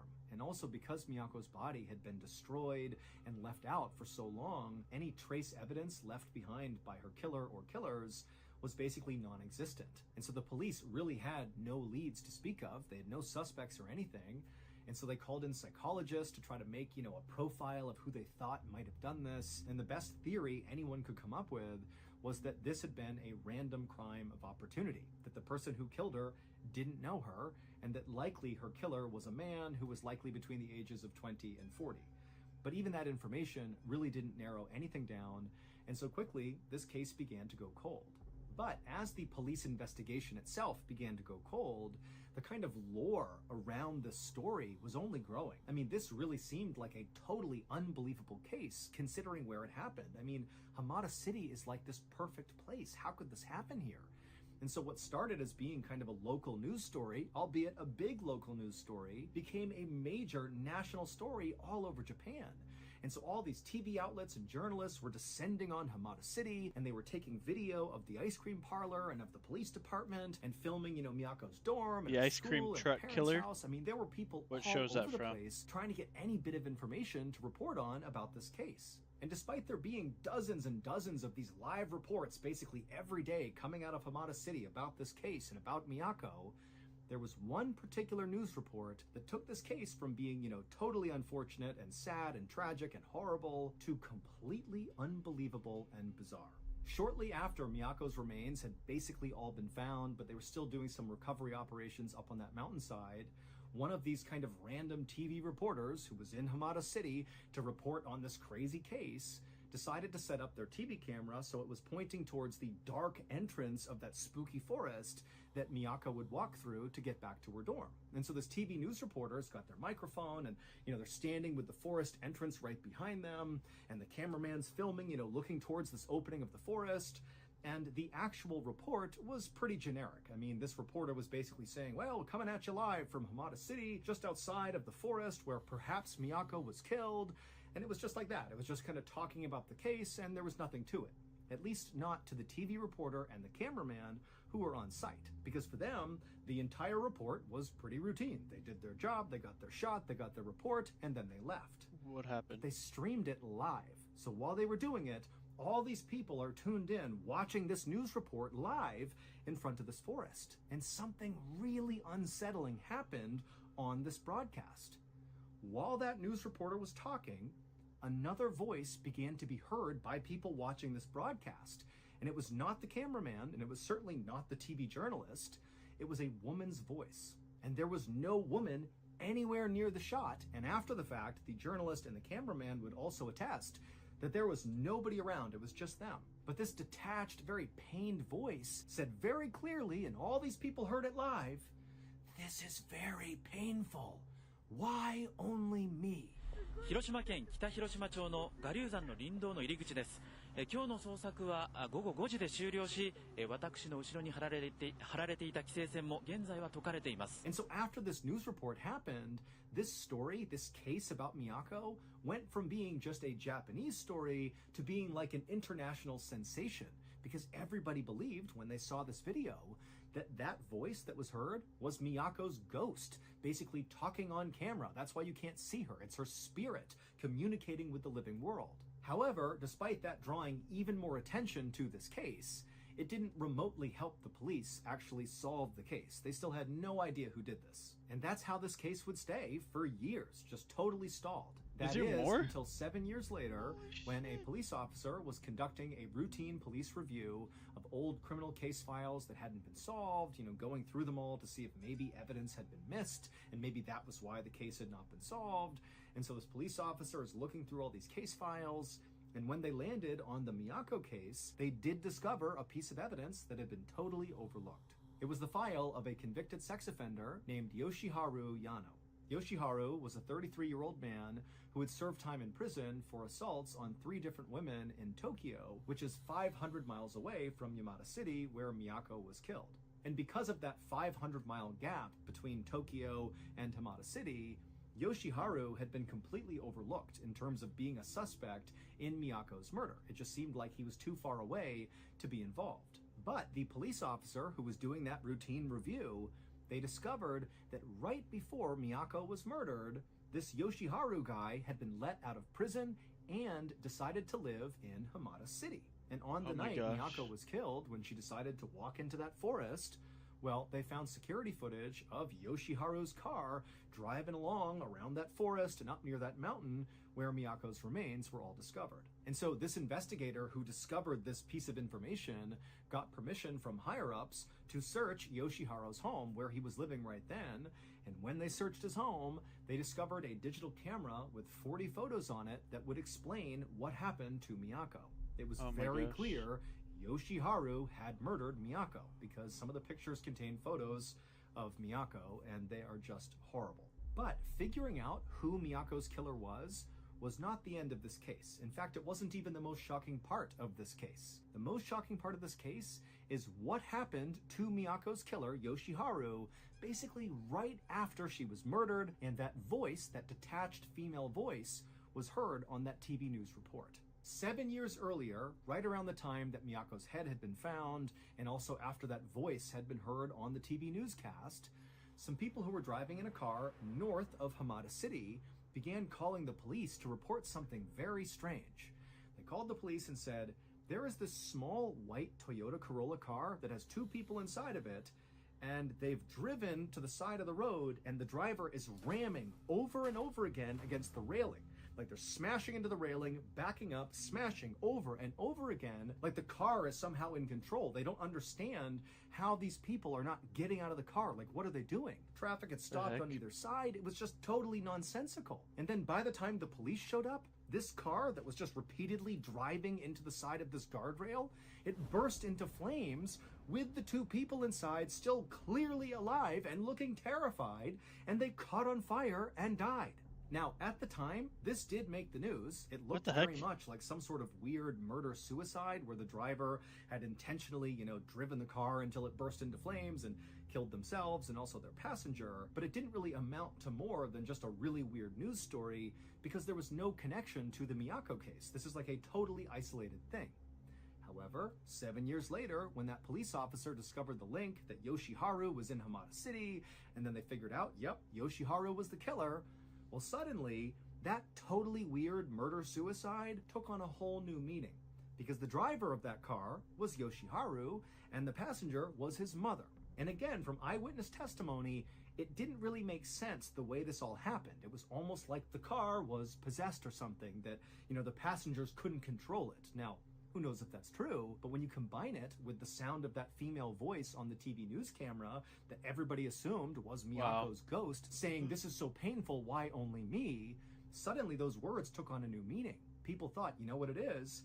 Miyako's ghost must have taken control of that car and made sure not only Yoshiharu suffered and died, but his family member died as well, that she was seeking her revenge on her killer.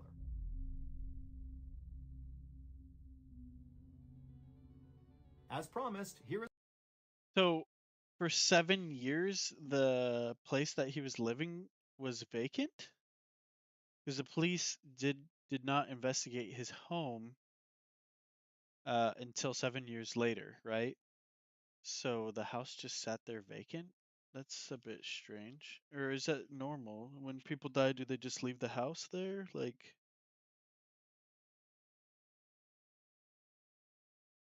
I'd imagine after the deaths of the 2 people in the car, him and his mom, they would have, someone would have gone to the house, right? Didn't they have funerals and someone that knew them? I wonder. I don't know. Okay, let's listen to this tail end little piece from his podcast, and then we'll blow up the SpongeBob suit just to show you guys what it would have looked like if I streamed with this thing on. Not to say that I won't ever stream with it on. I just got to figure out a better situation where I'm not just like a big bubble sitting here. Here's a clip from the newest episode of the Bedtime Stories podcast. Enjoy. Despite the invention of satellite communications and GPS tracking, ships and planes continue to vanish from across the globe, leaving no trace of their passing. Simultaneously, the remains of mysterious boats wash up on remote shorelines, their identities long since removed by the effects of weathering and decay. It has been theorized that there are places on this Earth where time operates in a somewhat different manner, where some invisible portal or corridor is capable of propelling a vehicle and its occupants to a very different moment in history, both in I honestly, I can't follow. Maybe it's because it's so late, but like my mind is not following the podcast story at all. I'm just like, wait, what? Anyways, all right, let's blow this sucker up. Sucker. Let's blow it up. And then we'll say adieu. We'll say see you later. We'll say bye bye. How do I do this? There we are. What's up, guys? All right. As promised, end of the stream. Let's give a shout out to our sponsors, oldman.health. Please give them some love. That'd be much appreciated.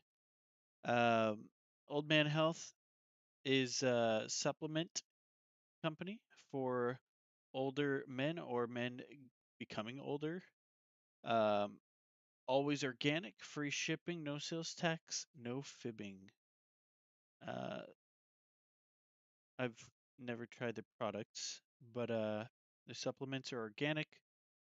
They're geared towards older men. They have a full support blend.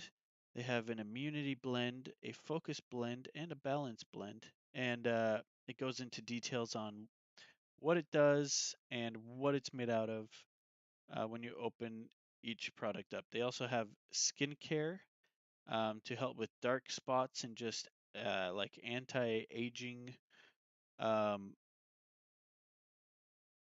like what is it called? Lotion, cream, and they also have hair care. So there's like one made for helping your hair grow back, and also one to help keep your hair healthy. So check them out, oldman.health. And thank you guys so much for sponsoring me. Old man. I got an old man of myself that should probably be taking some of these things here. All right, let's blow this thing up. Blow this up, okay? I don't want it to sound like I'm trying to be malicious or something. All right, so the trouble I had before is my cord. Is it stuck? Oh, maybe that's why I was having trouble. Hold on, Betsy. All right, you guys are still here, right? The cord was like all messed up. All right, give me 1 sec. We're gonna end the stream while I'm inside here. Oh, hold on. Sorry. If this is loud, I apologize.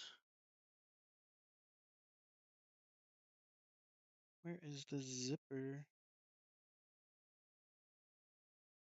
I'm guessing this would have never worked out, but I thought it was funny.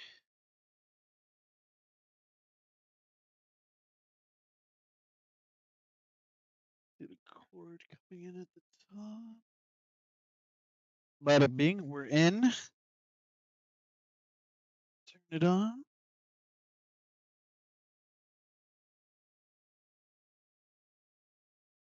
This also may have been too loud.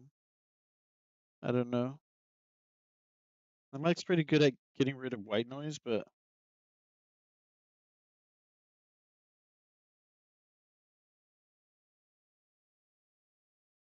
there you have it. Oh yeah. Okay, see, it looks perfect now, but it gets really big. You guys are like in my mouth. See, I can only see through the eyes. Like, this is the lowest part.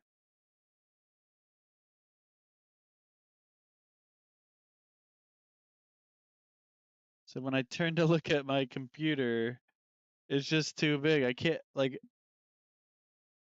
I'd be streaming maybe like this, but I can't see the keys.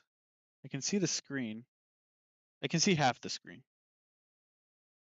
So it's just like, it's just not gonna work. Anyways, this is my SpongeBob costume. I've never actually streamed with this on.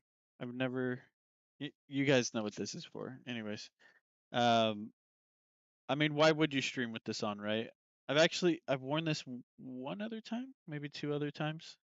I surprised my one of my sons on his last day of school wearing this.